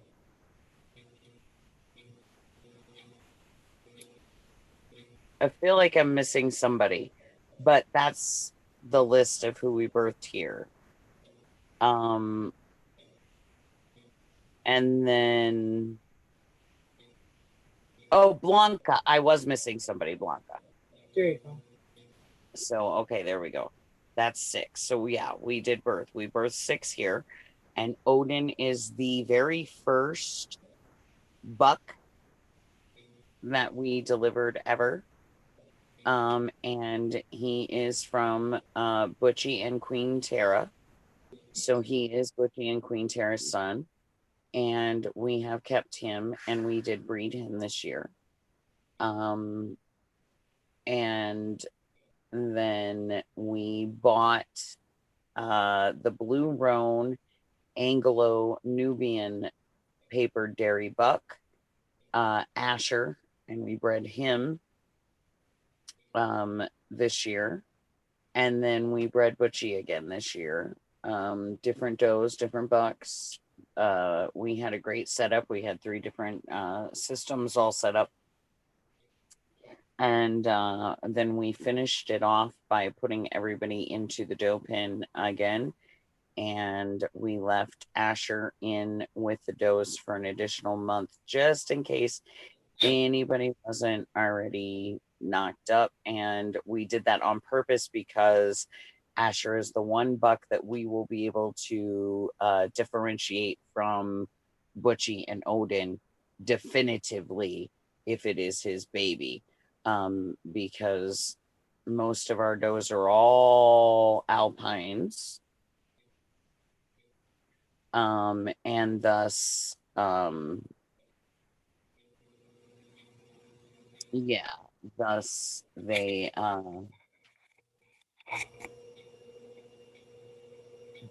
any babies that come from him will be able to differentiate because the Nubian is very dominating. So we'll be able, plus he's got a very rare color. When you say midwifing goats and llamas, yes, Bonnie, you're 100% correct. I do a lot of midwifing to goats. I actually had to help Queen Tara this year because Odin was too big for her. His head was humongous. But once we got his head out, she finished the rest quite quickly and on her own. Her daughter from last year, Hera, accidentally, but I guess not accidentally because the Lord does what he wants. And Hera gave birth and shocked us all because none of us even knew she was pregnant. And she gave birth to Hera. And she needed a little bit of help because it was her first time. And she got scared. Not because she couldn't do it on her own. She just got scared. And I had to go out and just love her. I didn't really have to pull or do anything to get Hera out. I just had to comfort Thea. And I did have to assist Lily. It was her first baby. We didn't know it was her first baby. We don't know what breed Lily is. Lily was one of 2 does that were brought just to breed to Butchie so that the person could get milk and have babies. And then when they got here and they saw my setup, they decided that I should just keep their goats because they could not take care of them the way that I could. And thus Lily and Valley became part of the herd. And we don't know their origin, where they came from or anything of that nature, because they just wandered into his yard one day. And a year later, he's like, so I want to breed them. So this was apparently Lily's first. And so Lily needed a little bit of help because her girl was a little large. Nubians are a little bit larger of a goat, Bonnie.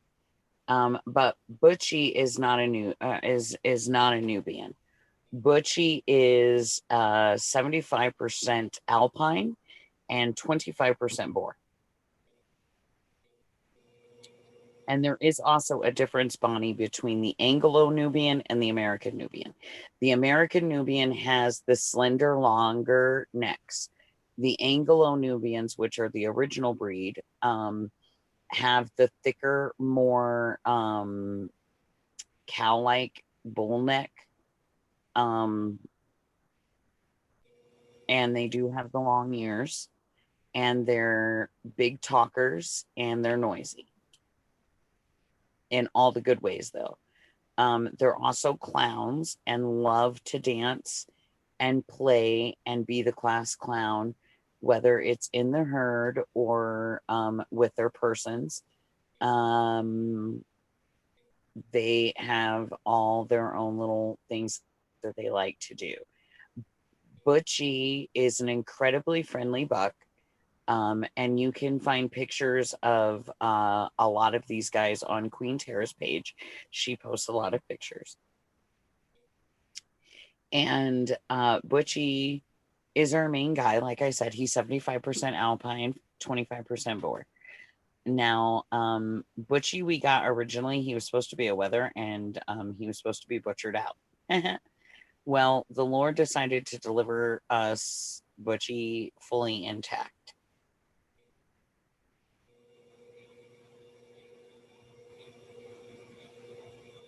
Yes. The chatting can be great until you have a whole bunch of it going on. Now, right now, before Asher came to me, I had Fiona. That was my only Nubian that I had. And Fiona, for a Nubian, is actually quite quiet. Now, since she had the baby and she insisted on being milked her first year, and the baby helped decide too that she was going to be milked the first year, because lo and behold, baby only wanted to drink from one side of the bag. And we couldn't figure out why, because we tested the other nipple. It was flowing from the other nipple. It even seemed like it might have been even flowing easier than the side she was nursing from, but she just didn't want no parts of it for whatever reason. And so she was our only one, but she is a huge class clown. She has done some crazy things in her day. And like one of my favorite Fiona stories is, and you can ask Scarlett, I had a friend, or rather, I guess I should say a stray on 2 legs that came to us from another state. And he used to call Fiona. Do you remember this? He used to call her the devil goat. Devil goat. And she's nice. Because she was always cornering him and trying to get his attention. And I've she never, would, I had never seen this behavior from the core group of goats. Now, Red didn't have as many goats when this was going on, but I never saw this from her goats. But he claimed that one of her goats was like possessed. yeah, he swore Fiona had it out for him, and she was just totally clowning him. And she one day went and got baling twine, which is bright orange, and we were balling it up. And she went and she got that stuck on her horns, and it looked like this flowing orange wig on her head. And she just went barreling at Brian, and Brian thought she was trying to attack him, and really it was, she was trying to show this wig off she had on her head. And oh Lord, he screamed and ran for the house, and she wore that daggone thing. You remember that? You remember that, Scarlett? I do. That was funny. She wore that wig around. She made me chase her around to get that off of her head for like 25 minutes. She just thought it was the best thing in the world. She was waving it around, letting the wind pick it up. She just loved it. It was the best thing. Like, Her favorite thing is to dance on cars right. if they're metal.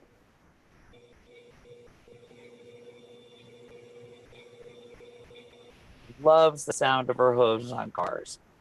And the stray, the particular stray that I'm talking about, had to borrow my car, and Fiona likes to jump on my hood and dance when I pull in, because usually when I come home in my car, I'm listening to music, as was this stray. And so she would jump on the hood of the car and dance, and he would freak out and think she's trying to like trap him in the car and attack him. And then he would go to open the door, and she would jump down, and he would feel like she was trying to attack him, and it was really that she thought it was me. Oh yes, it was a total game of chase for her. Catch me if you can. I'm the wigged goat, and I do what I want. Yeah, she thought she was it. Goat. Oh yeah, she did. When she put that wig on, she was like super goat. Yeah, it was next level. Goats are out of control. And then we expanded. We actually got Nubius. And unfortunately, Nubius only made it for 3 weeks, and then he passed away, and we're not really sure why. We just have to go with bad breeding and bad bloodline, because we got him as a bottle baby. Mm-hmm. And we have already raised several bottle babies, and we know that we didn't do anything wrong. So we don't know what happened there. And then, but that led us to our blue roan boy, which is incredible, Asher. And he is, even though Butchie is super sweet, he is by far the sweetest. Asher is by far the sweetest buck.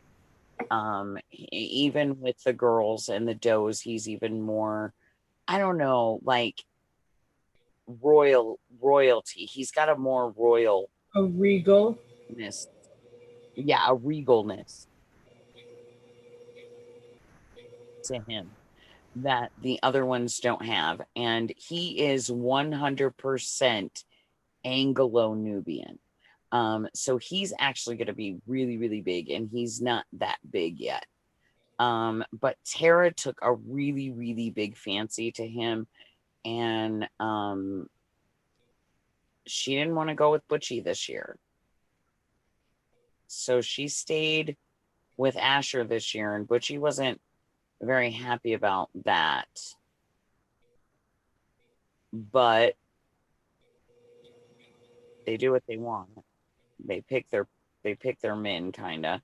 We even had one of the new girls from the Viking, Natasha, who literally climbed the fence to get over it to get with Odin and Asher to get bred by Odin. It's all a goat pandemonium. Yeah, she did that like 3 weeks early. So I was just thinking about that. I could be having kids like the end of this month Yeah. because she went in there so much earlier.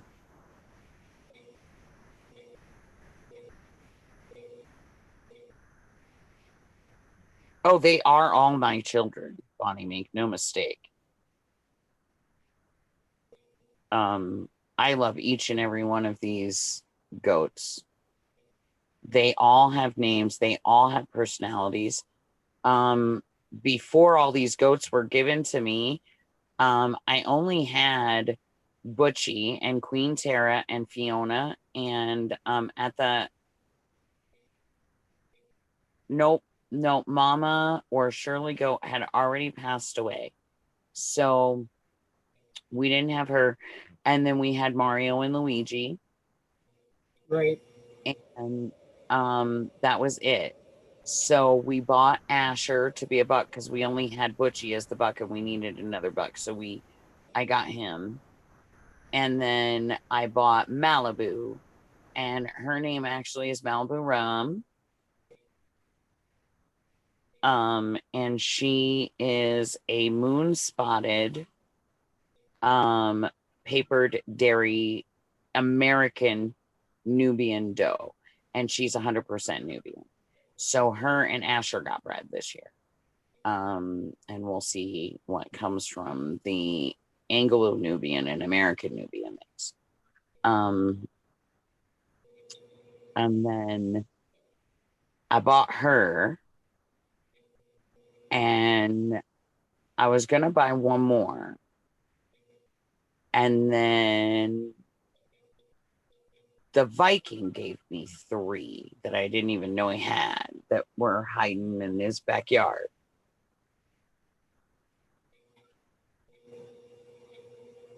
And then right after he gave me 3, one came to me from the gypsy mechanic that he bought from the same lady that I was buying my goats from, but he couldn't take care of her anymore.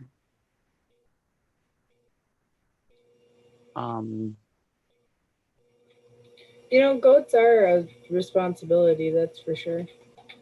And so, well, and to be fair to, he did buy 2, and a mountain lion attacked, killed one, and he felt bad having her alone. Which is why you got the llama, if people want like the full backstory. Because once the mountain lion came down because of the Grand Solar Minimum, like we talk about on Ron's program, it got all the large predator animals to come down from the mountains. So one of her very close neighbors, goats, got taken out by this mountain lion, which is why she got a llama, because llamas are pack animals that protect their livestock. So this is how you got the llama even to begin with. Right. And then I got the little Mabel given to me. And then I got a call asking me to take 3 other alpine does that are registered. And the Vikings 3 are registered, dairy alpines. And I don't actually have their papers, their numbers are on them, and I could get them if I want them. I just haven't really bothered. And then I said that I would take the 3 goats, and the 3 goats ended up coming with the ram that we called Ramses, and Evie, the ewe, and a livestock dog named Cooper.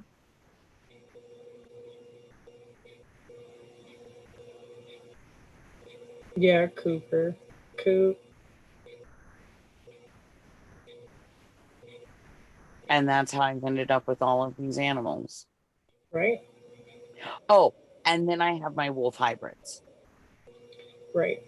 Well, and now Which Thor. Thor is trouble. Can I say that? Thor is the new Nat Geo. You know that, right? Yeah. Okay. Yes. It's messed Because he up. only listens to the peanut gallery. I know. And this is just like Nat Geo. This is the problem. So, I mean, you just traded one for another. Okay, what can you do? Quick coronavirus update. I found some articles that I found were interesting, such as nurses in Hong Kong threaten to strike if borders aren't shut. Okay.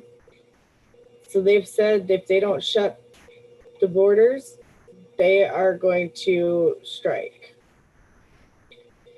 So thousands of members of the Hong Kong Hospital Authority Employees Alliance say that they will walk off the job starting Monday if the city doesn't seal its border with China. The Health Workers Union, which has nearly 18,000 members, is primarily made up of nurses, but also includes, okay, hold on here, article, but also includes doctors, specialists, and hospital support staff. At the Tin Mun Public Hospital northwest of Hong Kong, Dr. Albert Wong says he won't be joining the picketers if a strike does occur, but he fully supports them. I very much understand their emotions, their rationale, and they are right to go on strike. I very much respect them. I understand why they're doing this because the whole thing could have been prevented in the first place. We don't have to be risking our lives doing our clinical works. This is not a natural disaster. This is a man-made catastrophe. Wong is a cardiologist, but says in a crisis like this, almost all the physicians act as general practitioners and are called on to treat whoever comes in the door. Wong and the other healthcare workers say that Hong Kong has plenty of time to isolate itself from China and prevent this new virus from getting a foothold into the city. They argue that Hong Kong could have stopped the arrival of the illness by completely shutting its border with China when the news of the virus first broke, by keeping it sealed until the outbreak on the mainland is under control. If you look at the first confirmed cases so far that we're having in Hong Kong, all of them are imported cases. All of the patients are from Hubei province, the epicenter of the outbreak in China, and most of them arrived in Hong Kong by high-speed train. If the government listened to us, if they had closed down that high-speed rail line, if they had closed down the borders, all of this could have been prevented, Wong says. We have been advocating this for weeks now. We have been advocating for this since January, but they haven't done anything. On Thursday, Hong Kong did shut down all its rail links to China, including its prestigious high-speed train. Carrie Lam, chief executive of Hong Kong, this week also ordered all ferry service to China be halted, but stopped short of fully closing the border. To stop all passenger traffic on such a massive and comprehensive scale is not warranted, she said. Some cars and some buses are allowed in. The number of flights have been cut in half. Hong Kong also barred residents of Hubei province, which includes the city of Wuhan, where the virus first was identified, from entering its territory. Chinese nationals are being screened at the border and asked whether they've been in Hubei in the past 2 weeks. If they say they have, they can't enter Hong Kong. But they also can't return to Hubei because transportation lines to that province have been shut down. Lam says the imposing the limit of flow of people to China and Hong Kong are drastic, draconian, and unprecedented. Lam says that sealing off the border at this point is impractical and would primarily hurt Hong Kong residents who would end up trapped in China. There are a large number of Hong Kong residents who are now traveling in the mainland and abroad, and they need to come back. So I don't think it's meaningful to talk about a complete closure of the border control points. Wong disagrees. At the Tin Mun Hospital where he works, staff isn't currently treating any confirmed cases of the new coronavirus. A handful of cases that were initially diagnosed there have been transferred to the hospital authorities' infectious disease center. Despite this, Wong says the outbreak is dominating the hospital, forcing people to work overtime and causing staff incredible levels of stress. Yes, there are no confirmed cases right now, but there are dozens of suspected cases here. We don't know which of them will be the next confirmed case. Sitting in a small garden area in front of the emergency room, Wong says hospital staff are preparing with what they believe will be a wave of patients with Wuhan coronavirus coming through the doors. The staff is being divided to what they call in dirty and clean teams. The dirty team will handle all suspected and confirmed coronavirus cases in 3 isolation wards. The doctors, nurses, and specialists on this team will only deal with coronavirus patients. They won't interact with the rest of the medical staff on the clean side of the hospital. Those are involved with the dirty team will be quarantined even after working hours, because we want to protect the rest of society. These health workers will sleep in secure, dedicated housing that isolates them from other staff. They will not be allowed to see friends or other family members. In general, we're talking about 4 to 6 weeks of time where you're isolated from the rest of the world. So you can imagine how stressful that would be and what kind of life that would be. And he's frustrated because he believes the city can keep the outbreak from mushrooming into a larger one if it blocks the source of the outbreak. Closing the border is the only possible way to save us. Hong Kong's healthcare system is not capable, he says, of dealing with the influx of people from China who are infected with the coronavirus. This is not a discussion about humanitarianism or fairness or anything. This is just a very practical concern. We are a tiny city when compared to China. There's no way we can keep an open border and provide treatment to these patients from Wuhan.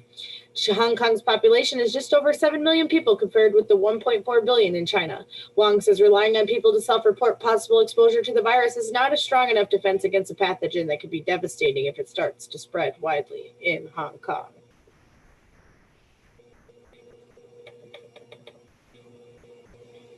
So there's that. Also, let's just check in quick numbers real quick. For BNO, still at 362 fatalities, 17,390 cases confirmed worldwide. We are up to 11 in the United States. Okay. 11 cases in the United States. And now they're talking about using a dangerous cocktail, Red, of oseltamivir, and so they're going to use Tamiflu and 2 AIDS drugs as the cure for coronavirus. And they're talking about like OD levels. Oh, is that the fire cider?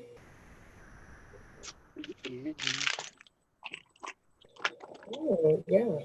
That looks wonderful. Very nice. Say something so that it shows you on camera. It's not showing you. Well, only if you talk.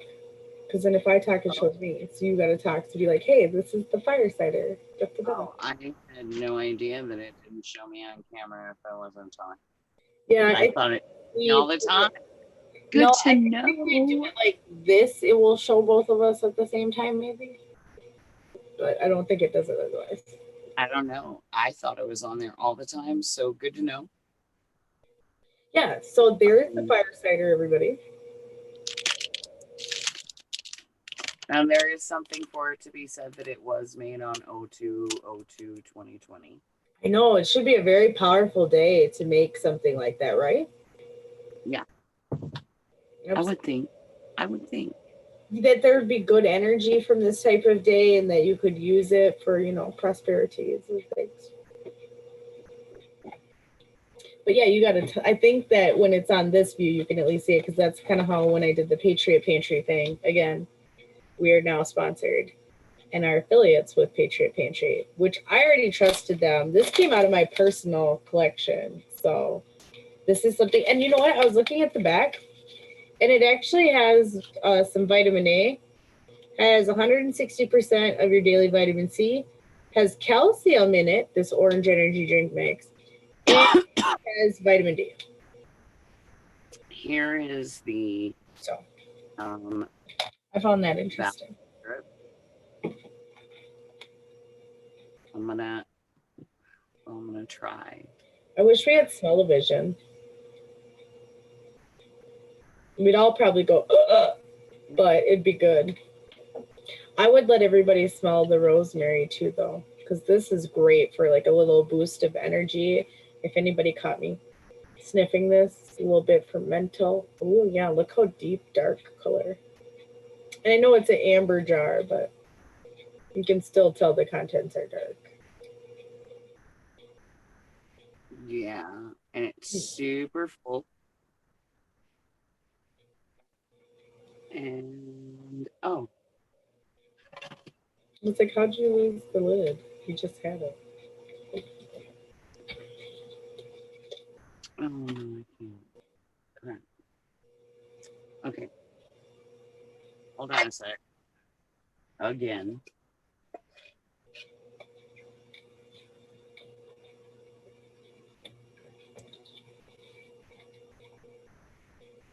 I'm gonna go check the chat really quick.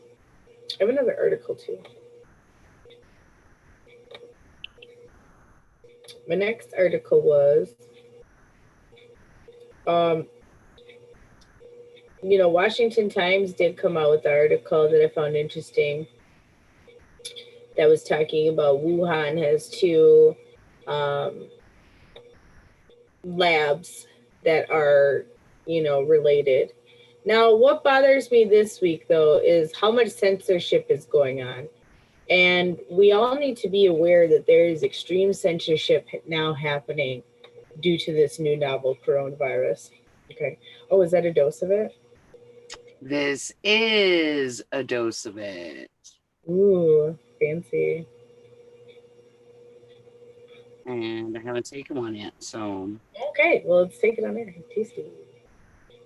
Let's see how strong it is. We'll watch Red's face. Wow. This is delightful. Is it good? I thought it might be good with what you said. I want to eat this on some French toast. Ooh, I told you it might taste like berry and syrupy because you said you put a little honey. This is delightful. Brandy, right? I'm not kidding. I don't want to give any of this away. This is mine. Too bad. You've already given it up. Sorry, Red. But nobody's ordered any, so I'm keeping it. Where's mine?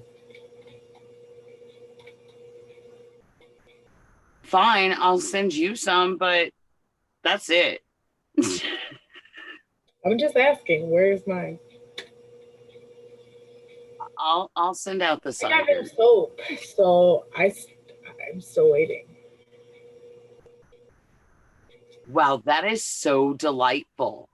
That's cool. This is. Just think about how nice it'll be though once it actually sits and marinades and gets all nice and The syrup doesn't need to. It's ready.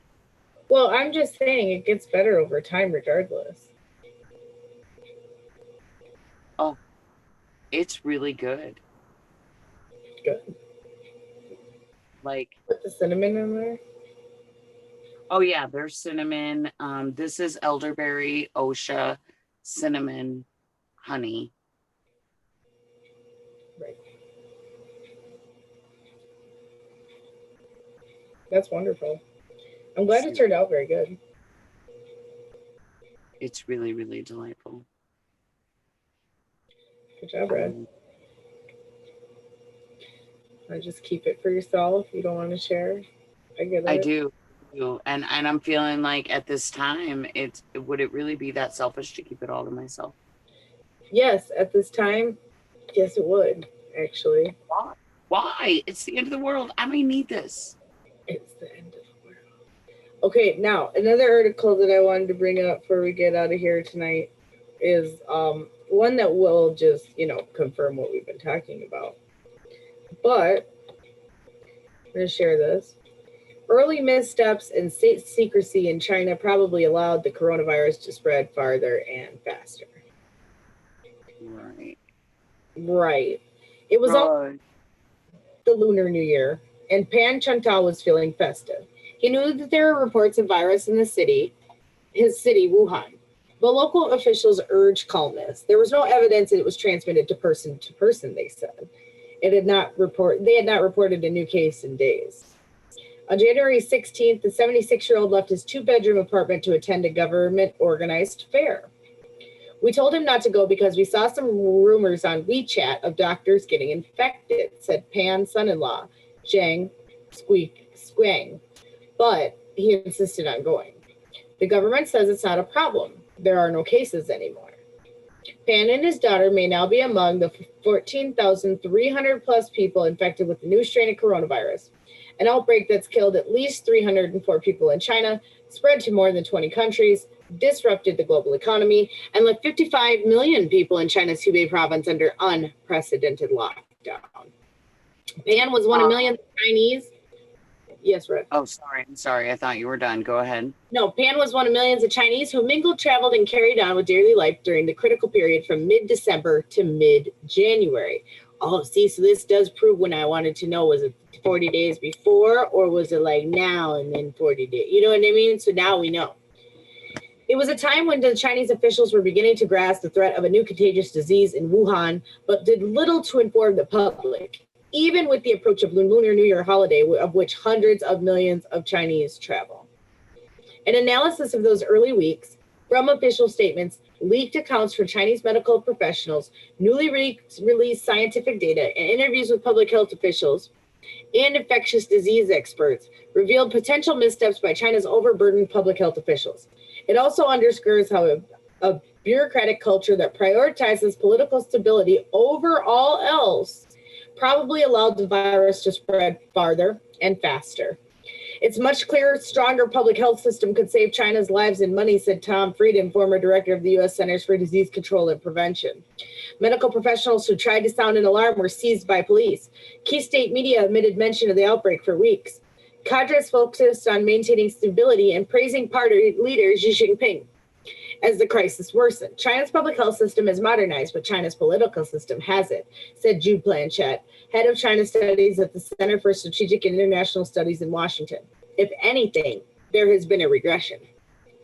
Okay, then it goes on, patient zero, okay. Now, we know patient zero did not have, we don't actually know who patient zero was because now they don't admit who it was, okay? But they said that now the apparent presence of many mild infections posed a challenge to controlling the outbreak, according to the study published Wednesday in the New England Journal of Medicine. On December 31st, the Chinese informed the World Health Organization China office of the mysterious pneumonia cases in Wuhan.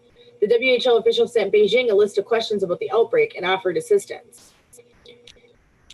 On January 1st, Wuhan Public Security Bureau summoned 8 people for posting and spreading rumors about Wuhan hospitals receiving SARS-like cases, and detentions were reported on Jinwen Lanbao, a newscast watched by tens of millions. Now, I saw that clip. I don't know if you saw that clip, but I saw that clip.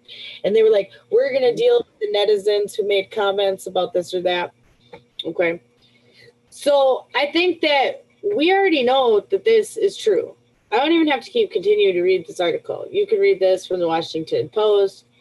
But I think that at this point, we can feel pretty good about knowing that we were right, okay, that the Chinese government was hiding this.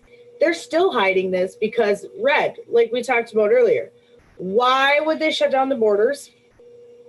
Why would they cut off flights, cut off global economy for 300 deaths and 14,000 cases when there's 1.5 billion people in China? Right. So, I mean, that's just something to think about. How'd you make yourself do that? Why am I the only one here now? Boo. What? Oh, there we go. Before it was being strange. I don't know. The view kind of turned different, but I don't know. Continue. So I don't know if you had anything else, but that's my latest coronavirus update. We need to think about the herbs that we can get into our bodies to make our immune systems healthy. We need to think about food preparations. We need to think about health preparations. We need to think about decontamination. A friend whose mother is a professional cleaner is going to send us some pictures of some of the stuff that they use for disinfectant. It's all natural, safe, effective, so you might want to look into it. Like I said before, 35% hydrogen peroxide that's diluted is not a bad idea. Vinegar, not a bad idea.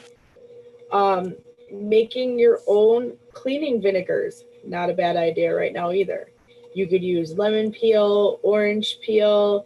You could use the leftovers from like making fire cider and put it in a cleaning vinegar. Those things could clean surfaces if we really get to that point of concern. Obviously, you wouldn't want to put hot peppers because that could just spread with the hot oils. But maybe in like an area like, you know, bathrooms or, you know, areas that you wouldn't be like coming in contact with touching. But things like that, that we can make cleaning vinegars. Pine vinegar is a great vinegar. I know a lot of people are around pine trees. You can go get, you know, pine branches, put them in vinegar, and now you have pine vinegar. That's a great way to clean things. We need to find ways to disinfect our doorknobs, door handles, doorways. We got to think about the public railings that we grab. We need to think about where we're congregating, who we're congregating with. You know, millions of people today congregated at the Super Bowl, at Super Bowl parties. You know, could we see a rise in the coronavirus here just in the United States off that alone? Because a lot of people feel like they were waiting till the Super Bowl and to start telling everybody it was getting bad. So I don't know. Did you mute yourself, Fred? No, I'm here. Okay. But, you know, I don't know. You know, people were talking about a false flag, getting sprayed. You know, who knows what could have been in the fireworks even, you know. I would like to bring out a theory that I brought up personally was, what if the coronavirus is a nanovirus? Why it acts the way it does, why it reacts the way it does, why it, you know, does the things it does. What if it's a nanovirus? What if it's something that is controlled by mechanisms, right? Something to think about. Because nanotechnology could act in the way that we've seen with this virus. I really do believe that.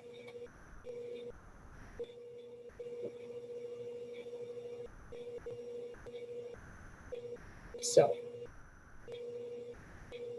Well, now going into laying on of hands a little bit. Okay. Jesus Christ was not by any stretch of the imagination the first person who seemed able to heal people by laying hands on them.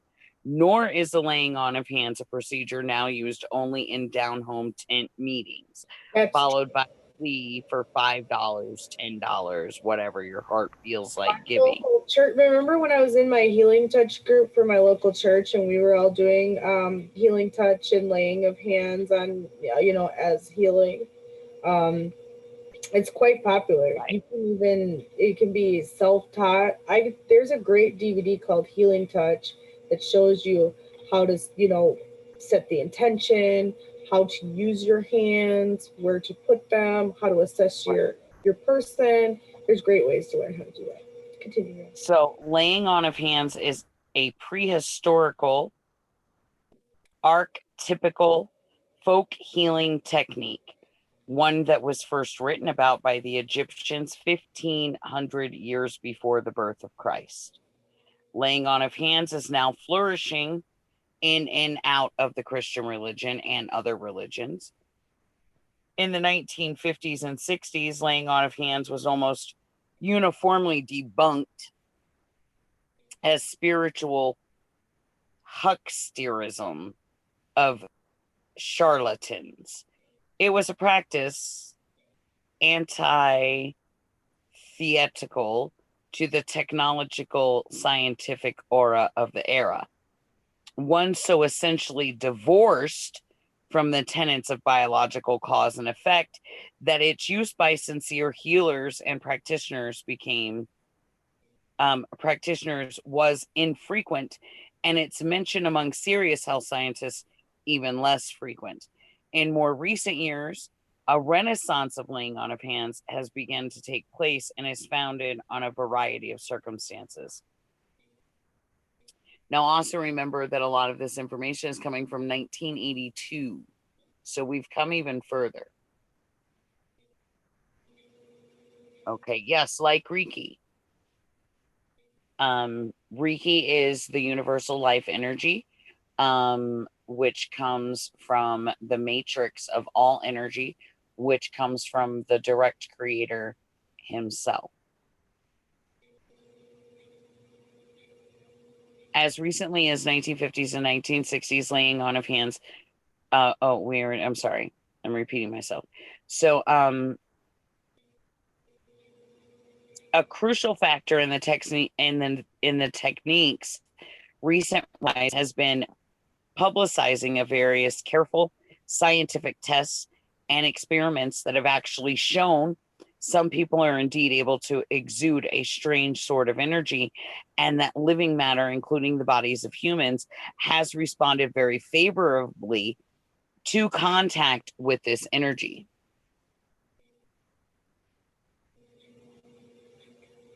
Yes, Bonnie.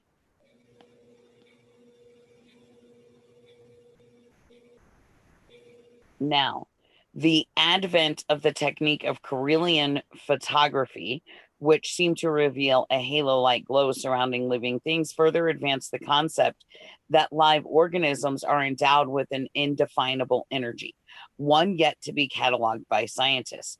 Oriental belief systems, however, which have increasingly interested Westerners in the past decade of 1980 of the 1980s, have defined the energy for many centuries as prana or kai.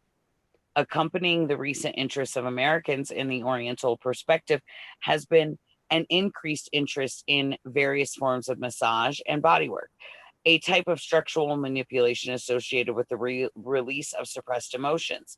Massage therapists, particularly those who practice an energy balancing technique called polarity therapy, have been among those who have approached laying on of hands from a scientific rather than religious background. Further propelling the rebirth of interest in the technique has been an increased appreciation of the mind's power to heal the body and of the strength of the placebo effect. Also influencing the rekindling of the belief in laying on of hands has been general increase of interest in the spiritual and abstract matters, everything from fundamentalist Christianity to astrology to Zen Buddhism. The growth of holistic medicine, which is shared emphasis on body, mind, and spirit, has also served a very legitimization to the laying on of hands. The sum of these factors has resulted not only in less skepticism among the scientists and doctors about the possible effectiveness of the admittedly difficult to understand technique, but also in much more frequent use of the technique by patients from every sector of society. Now, there are now people who actively practice the laying on of hands in virtually every city of America. The majority at this point have adopted practices as an offshoot of their work with massage, polarity therapy, or one of the more esoteric forms of an overall holistic healing program. Many of these people do not associate the practice with religion, but conceive of it as a purely physical form of person to person energy transfer. Others practice laying on of hands in either their own small, non denominational chapels or in established Christian churches. These people credit to divine intervention the physical cures that sometimes occur. Doctors and nurses are now learning the technique in unparalleled numbers. A professor of nursing at New York University, who has become an expert in its derived technique, therapeutic touch maintenance, that anyone with desire, motivation, and correct instruction can learn to do. She has taught the technique to over 50,000 health professionals since the mid 1970s. Some of those who practice laying on of hands seem to be truly gifted, though. These are special people, psychic healers. One such as Olga Worrell of Baltimore and Reverend Plume. They're just simply able, by every index of objective testing, to exert powers that seem almost science fictional in their drama and inexplicability. Now, the people who are most often referred to simply as healers generally perform laying on of hands as a religious enterprise, often accepting no money for it and trying to be a low key and humble in the presentation of their power as possible. These particular gifted people generally perform the technique with no adjunctive use of massage or polarity therapy. Some of them, in fact, have never even heard of polarity therapy.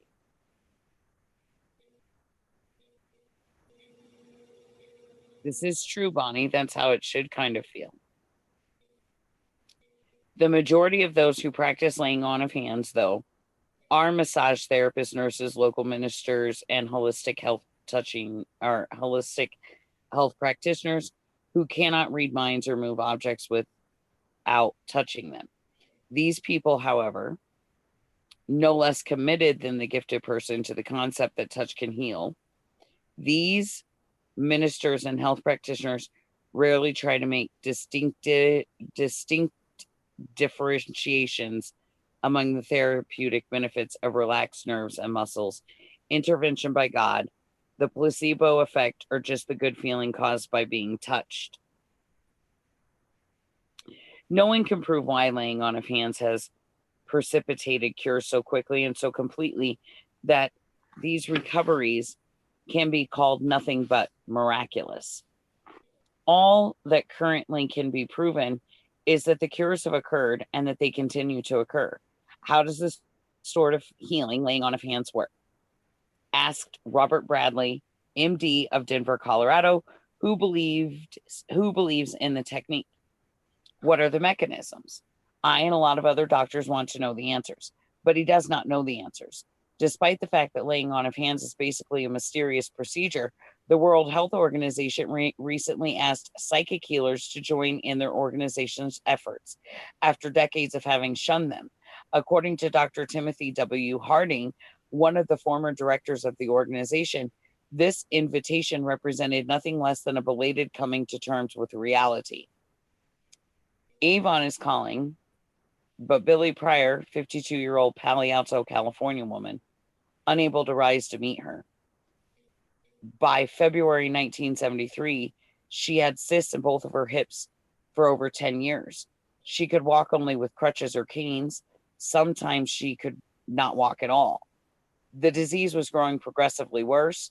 Doctors told her she would have to, within months, go to a wheelchair for the rest of her life. The only possible cure was to replace the hip bone. That was ruled out by back problems that she had. And she was almost in constant pain. She couldn't even bend over. She couldn't even tie her shoes. The Avon lady gives the suggestion and tells her she should go to Redwood City to see Reverend Harold Plume, who has cured many people of presumably incurable ailments. Billy is dubious. She's an attorney.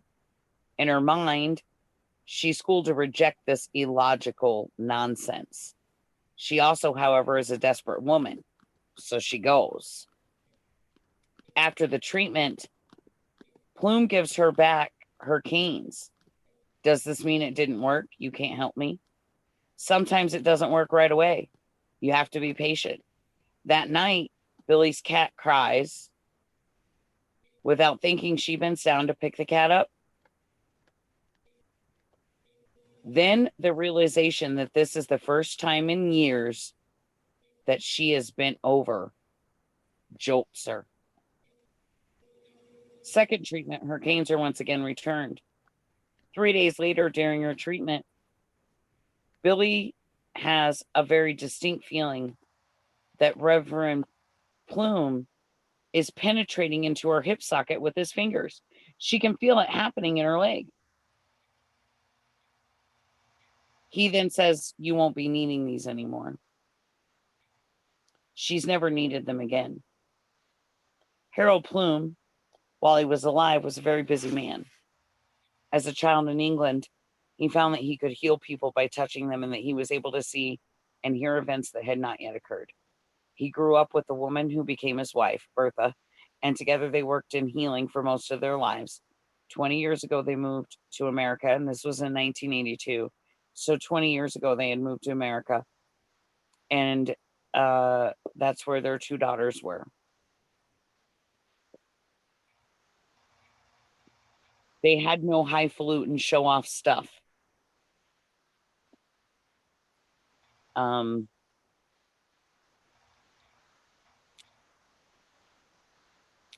That wasn't part of the gig.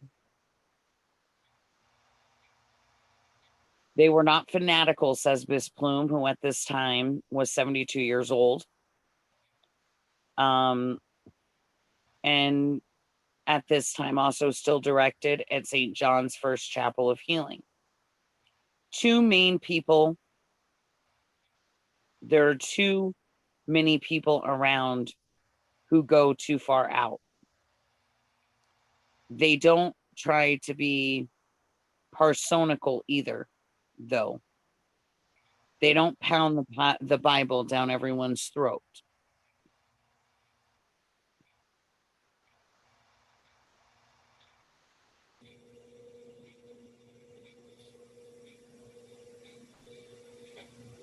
They just touch people.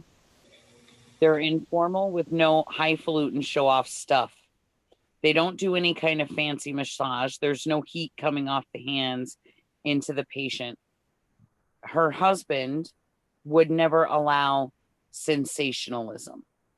You have to be humble, sincere, and honest, and know that the healing comes from God, or the ability to heal will desert you immediately. Reverend Plume was an ordained minister, believed that the power that cured people originated from God. He never charged for services, nor does his wife, or did his wife. They accept donations, but do not ask for them. They never owned their own home. Reverend Plume always worked by himself in cooperation with medical doctors. From thousands of people who came to him for healing, there exist documented records of recoveries from ulcers, heart disease, cancer, birth defects, arthritis, diabetes, all of which, defying a medical conventional wisdom, could be classified as miraculous. One of the cases was an army man. His wrist had been determined through x-ray to be completely broken, was healed of the break in one day. Subsequent x-rays following the following day revealed the complete knitting of the break had occurred. After the Reverend died,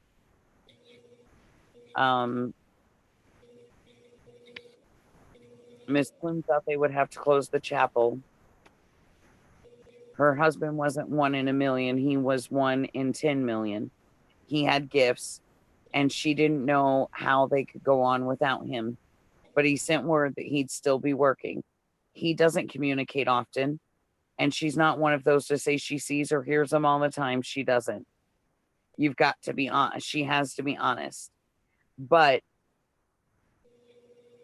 now she puts her fingers where she is told to do extra work. They're not her gifts, they're his. He's more alive than ever, and he's more alive than she is. He's in the real world now.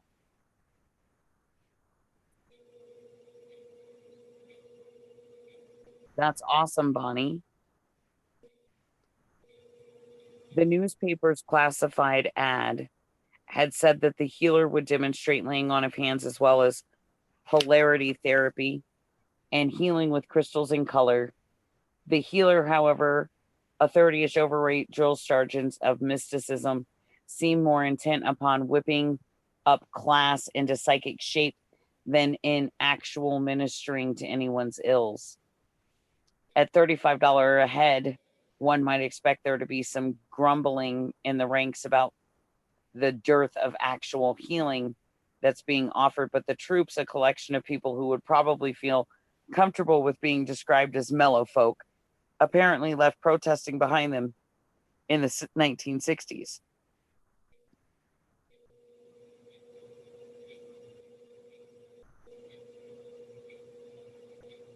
The lecture is talking about an astral body or etheric double. It mirrors one's physical body. The astral body keeps a record of everything that happens in the current incarnation. Information that is also kept on tab by Vio, the Archangel Keeper of Records. Everybody gets it. The astral body stores negative energy that people bring on ourselves by being uncentered and polarized and out of harmony with our own essences. The negative energy can be seen by aura scanning and can cause disease within the physical body. The disease can be mediated by intervening with a more positive aura, such as mine.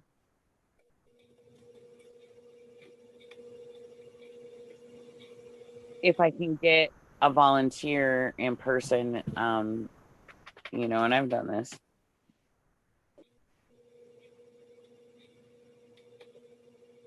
A man in his 20s. He's tall, he's muscular, he's ponytailed.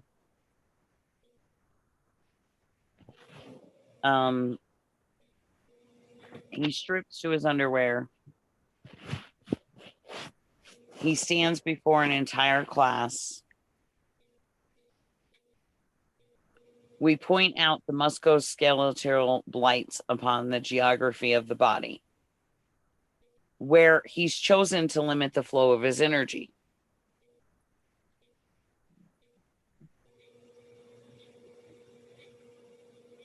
Trouble spots, knots and kinks, psychophysical essence. They can bring on some sort of disease. His left pectoral muscle was relatively more atrophied.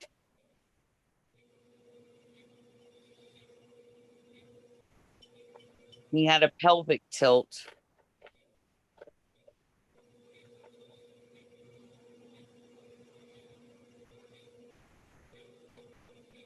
He's a little short and his chest is concave slightly. He hunches his shoulder muscles. He's shy about his body.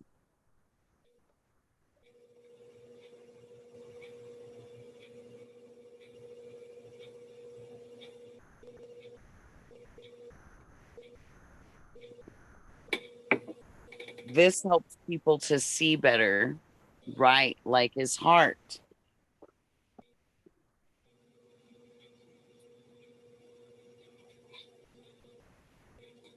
A man with lower back problems receives 10 minutes of furrowed brow laying on of hands to apparently no avail.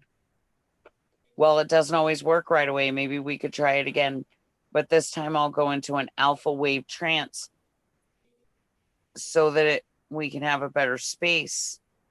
The man doesn't want it, even though this service was offered at no extra charge.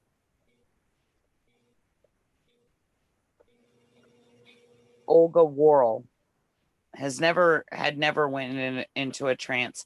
She wouldn't even know how. She was one of the world's greatest living healers, perhaps the greatest of all. She lived in Baltimore. It was a Thursday afternoon. She had a healing service at Mount Washington United Methodist Church, a service she had sponsored for 31 years plus. She said, "I'm just a simple garden variety housewife who does things in a quiet way.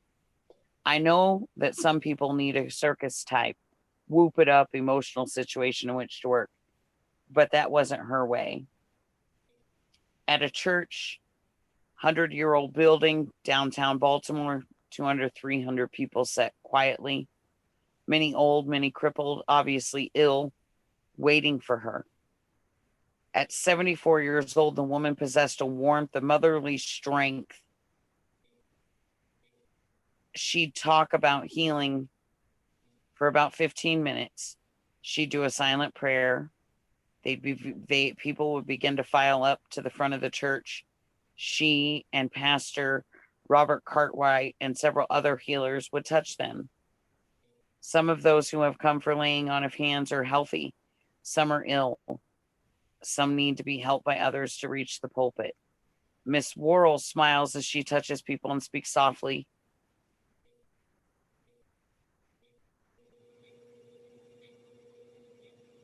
to some of them. She doesn't think about anything while she's doing it. That would interrupt the flow, she says. She puts herself out of the picture. She doesn't try to tear down the gates of heaven, imploring God to heal. She just puts her hands on people and lets the power flow. She doesn't feel anything, but some people tell her her hands are very hot and they even burn them. Yes, very well could have felt like he did not deserve healing.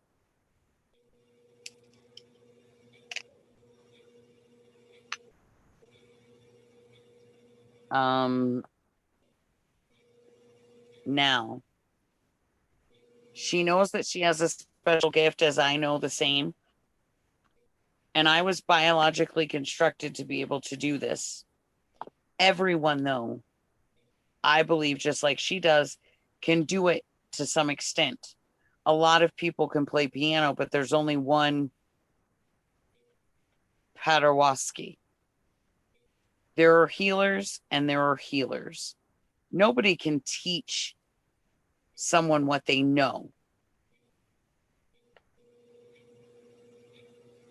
I have knowledge without experience, and I can't explain that. I've never become vain about it. It's a gift. It's only on loan. If I was vain about it, I'd be finished. Everyone that is healed through me, all that glory and praise goes to God. I'm just the conduit.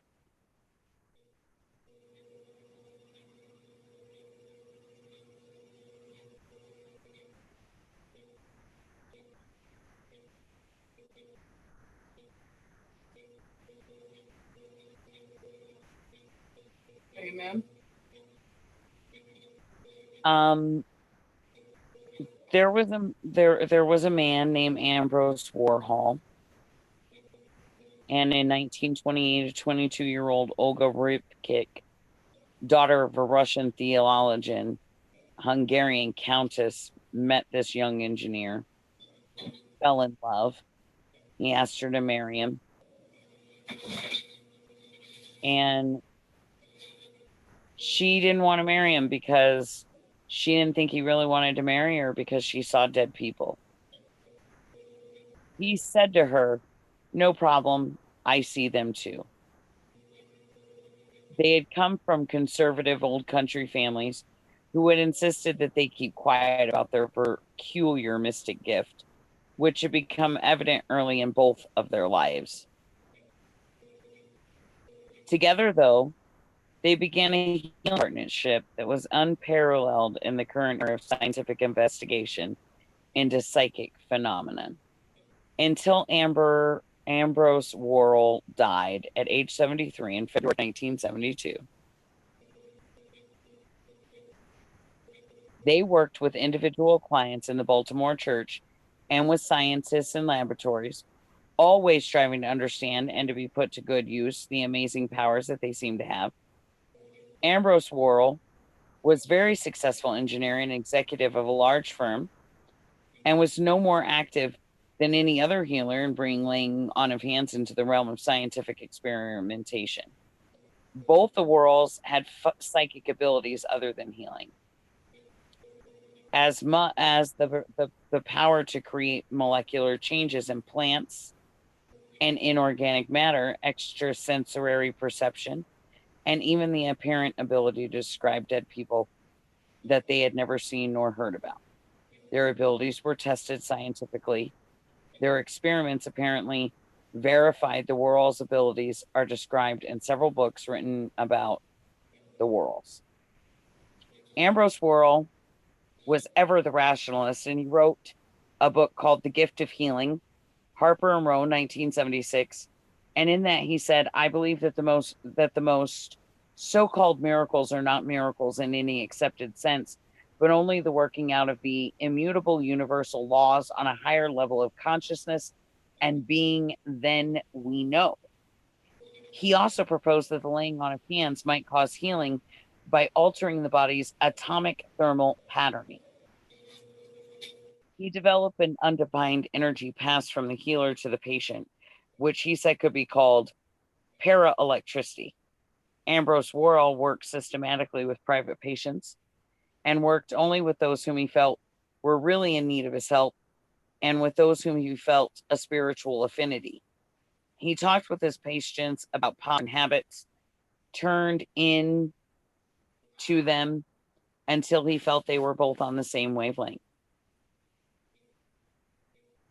He massaged them. He made passes over their bodies with his hands. He prayed. He did laying on of hands. Neither of the Worrells ever accepted fees or donations for their services and have avoided sensationalistic publicity. They provide only spiritual therapy, insisting that patients have competent medical attention. Dramatic case histories from their work abound and are detailed in The Gift of Healing, Olga Worrell, Mystic with the Healing Hands, and Explore Your Psychic World, all published by Harper and Row of New York. Among the more dramatic, medically verified examples of their healings, there was a Stanford University seminar. There were several doctors presented to Olga Worrell. They had 10 patients with presumably unalterable conditions. 7 of 10 patients were either totally cured or showed significant improvement in condition. J.W. of Baltimore suffered brain damage at birth, was at age 4 blind, deaf, severely retarded, had a serious heart condition, and had stopped growing.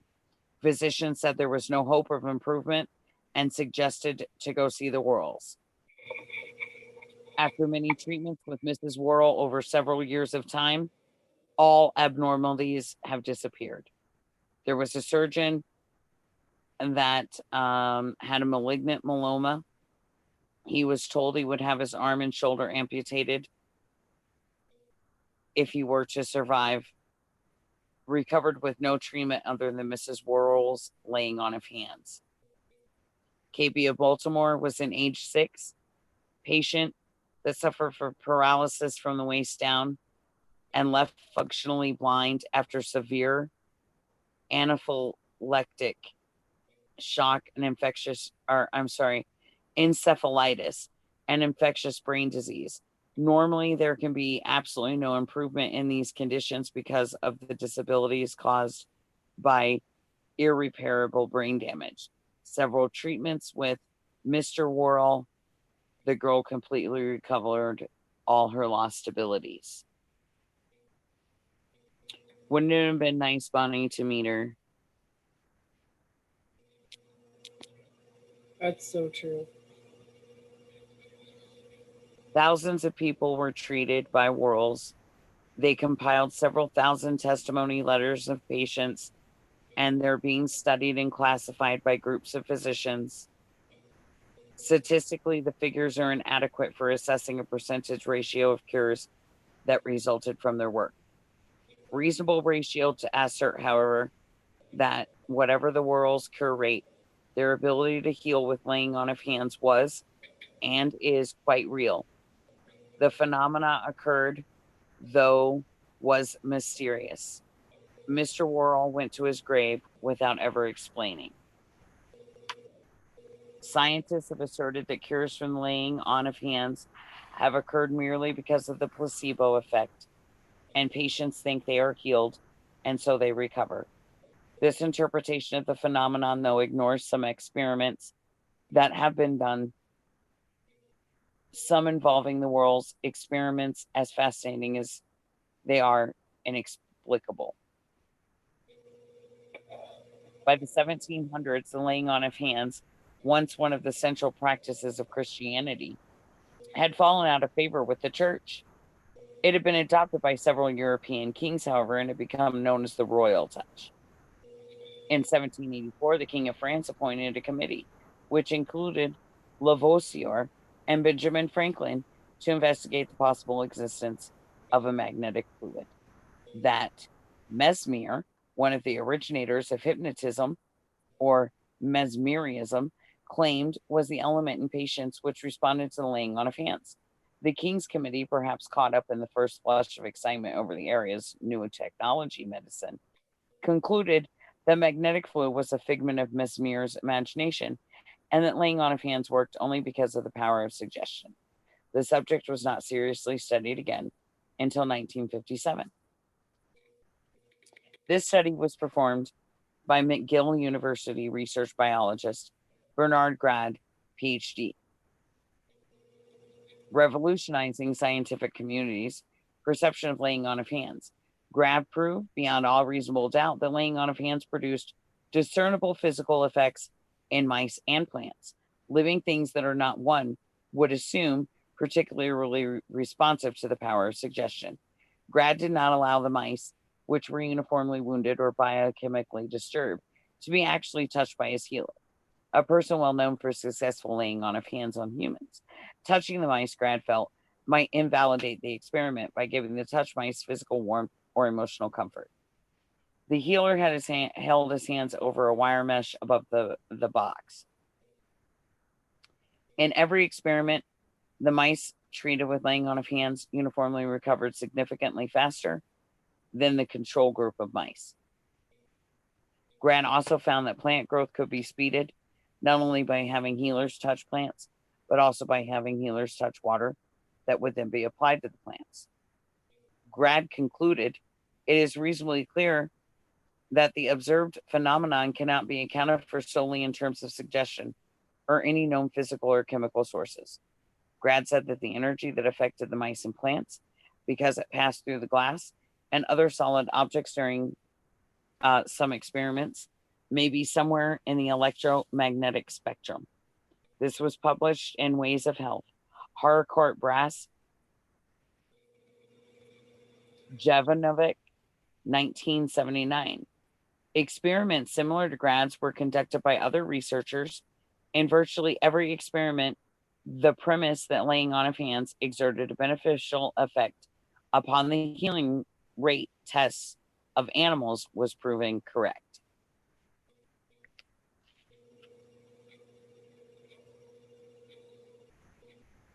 Now, that's where I'm going to stop for tonight with the laying on of hands. We'll continue more next week.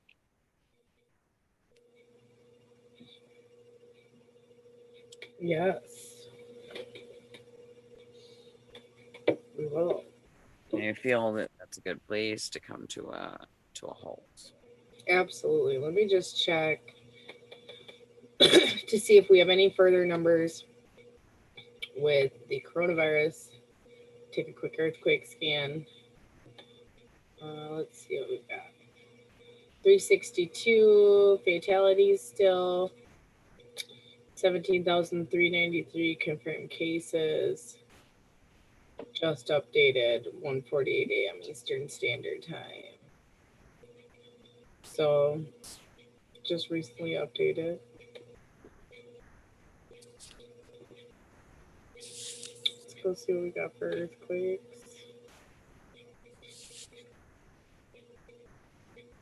Southern Alaska, Papua New Guinea, Puerto Rico.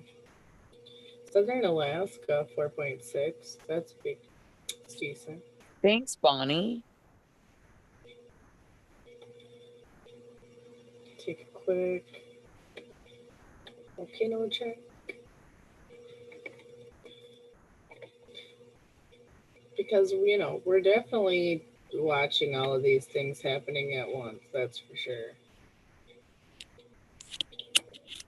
There's so many things that we're seeing. We're also finding out now that,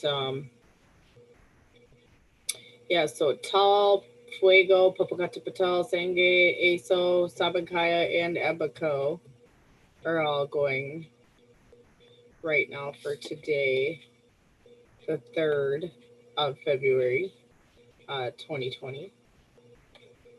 Right.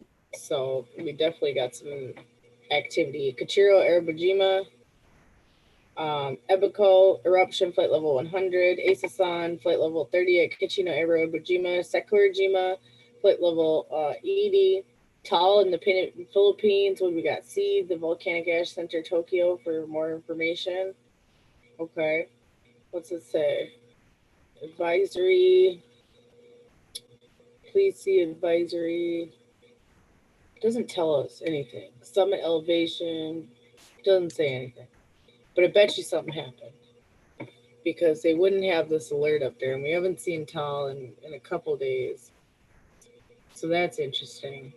Fuego, Sangay, Sabancaya. Oh, and then the one on Iceland, they say, is still concerning. So we got to watch that. And we've been having a lot of volcanic activity matched with, a little bit of space weather, with a little bit of regular weather, which have we all noticed that our weather's kind of slowed down a little bit since this whole, right? I mean, I'm just saying, for the weather modification crowd, they kind of have a good, they're kind of getting some good backing on that, right? Right. Because all of a sudden this, epidemic occurs and everybody, we haven't seen any like serious winter storms. We haven't seen, so I just find that interesting. Not that can't change in a moment's notice, but it's very interesting. I'm very glad that we could bring back some good warm memories for you, Bonnie. Yeah, some familial memories at that. Yeah, definitely.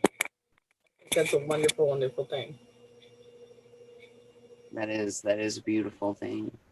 I hope everybody can take a little piece of something that we teach you, to just try to give you a different look on life, right? And everybody has, different opinions. Everybody has different beliefs. But what can make us different and what makes society real is that we can, put our differences aside to work together and support one another. Right. And again, make sure that you get with me and get pre-orders in for the cider, and orders in for the syrup. Like I said, if I get enough going on that I can restock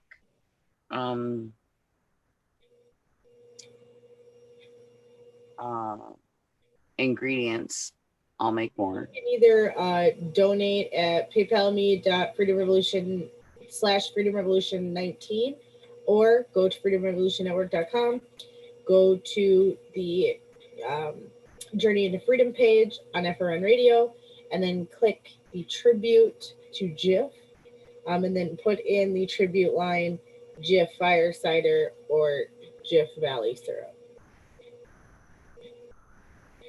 Thank you. Yes, you can also find me on Facebook, Red Gypsy, and you can get a hold of me that way. And the P.O. box was put up, so anybody that wants to send donations that way, you can. And that's really it for tonight's episode, guys. So thank you for joining us tonight on Journey into Freedom. We hope that you share this episode with as many. Yes, and without all of you, we wouldn't be here. So we appreciate each and every one of you. And dare to be different, dare to be you, dare to learn to love yourself unconditionally. And from the land of 10,000 lakes and from the highest desert valley in the great American Southwest, good night, universe.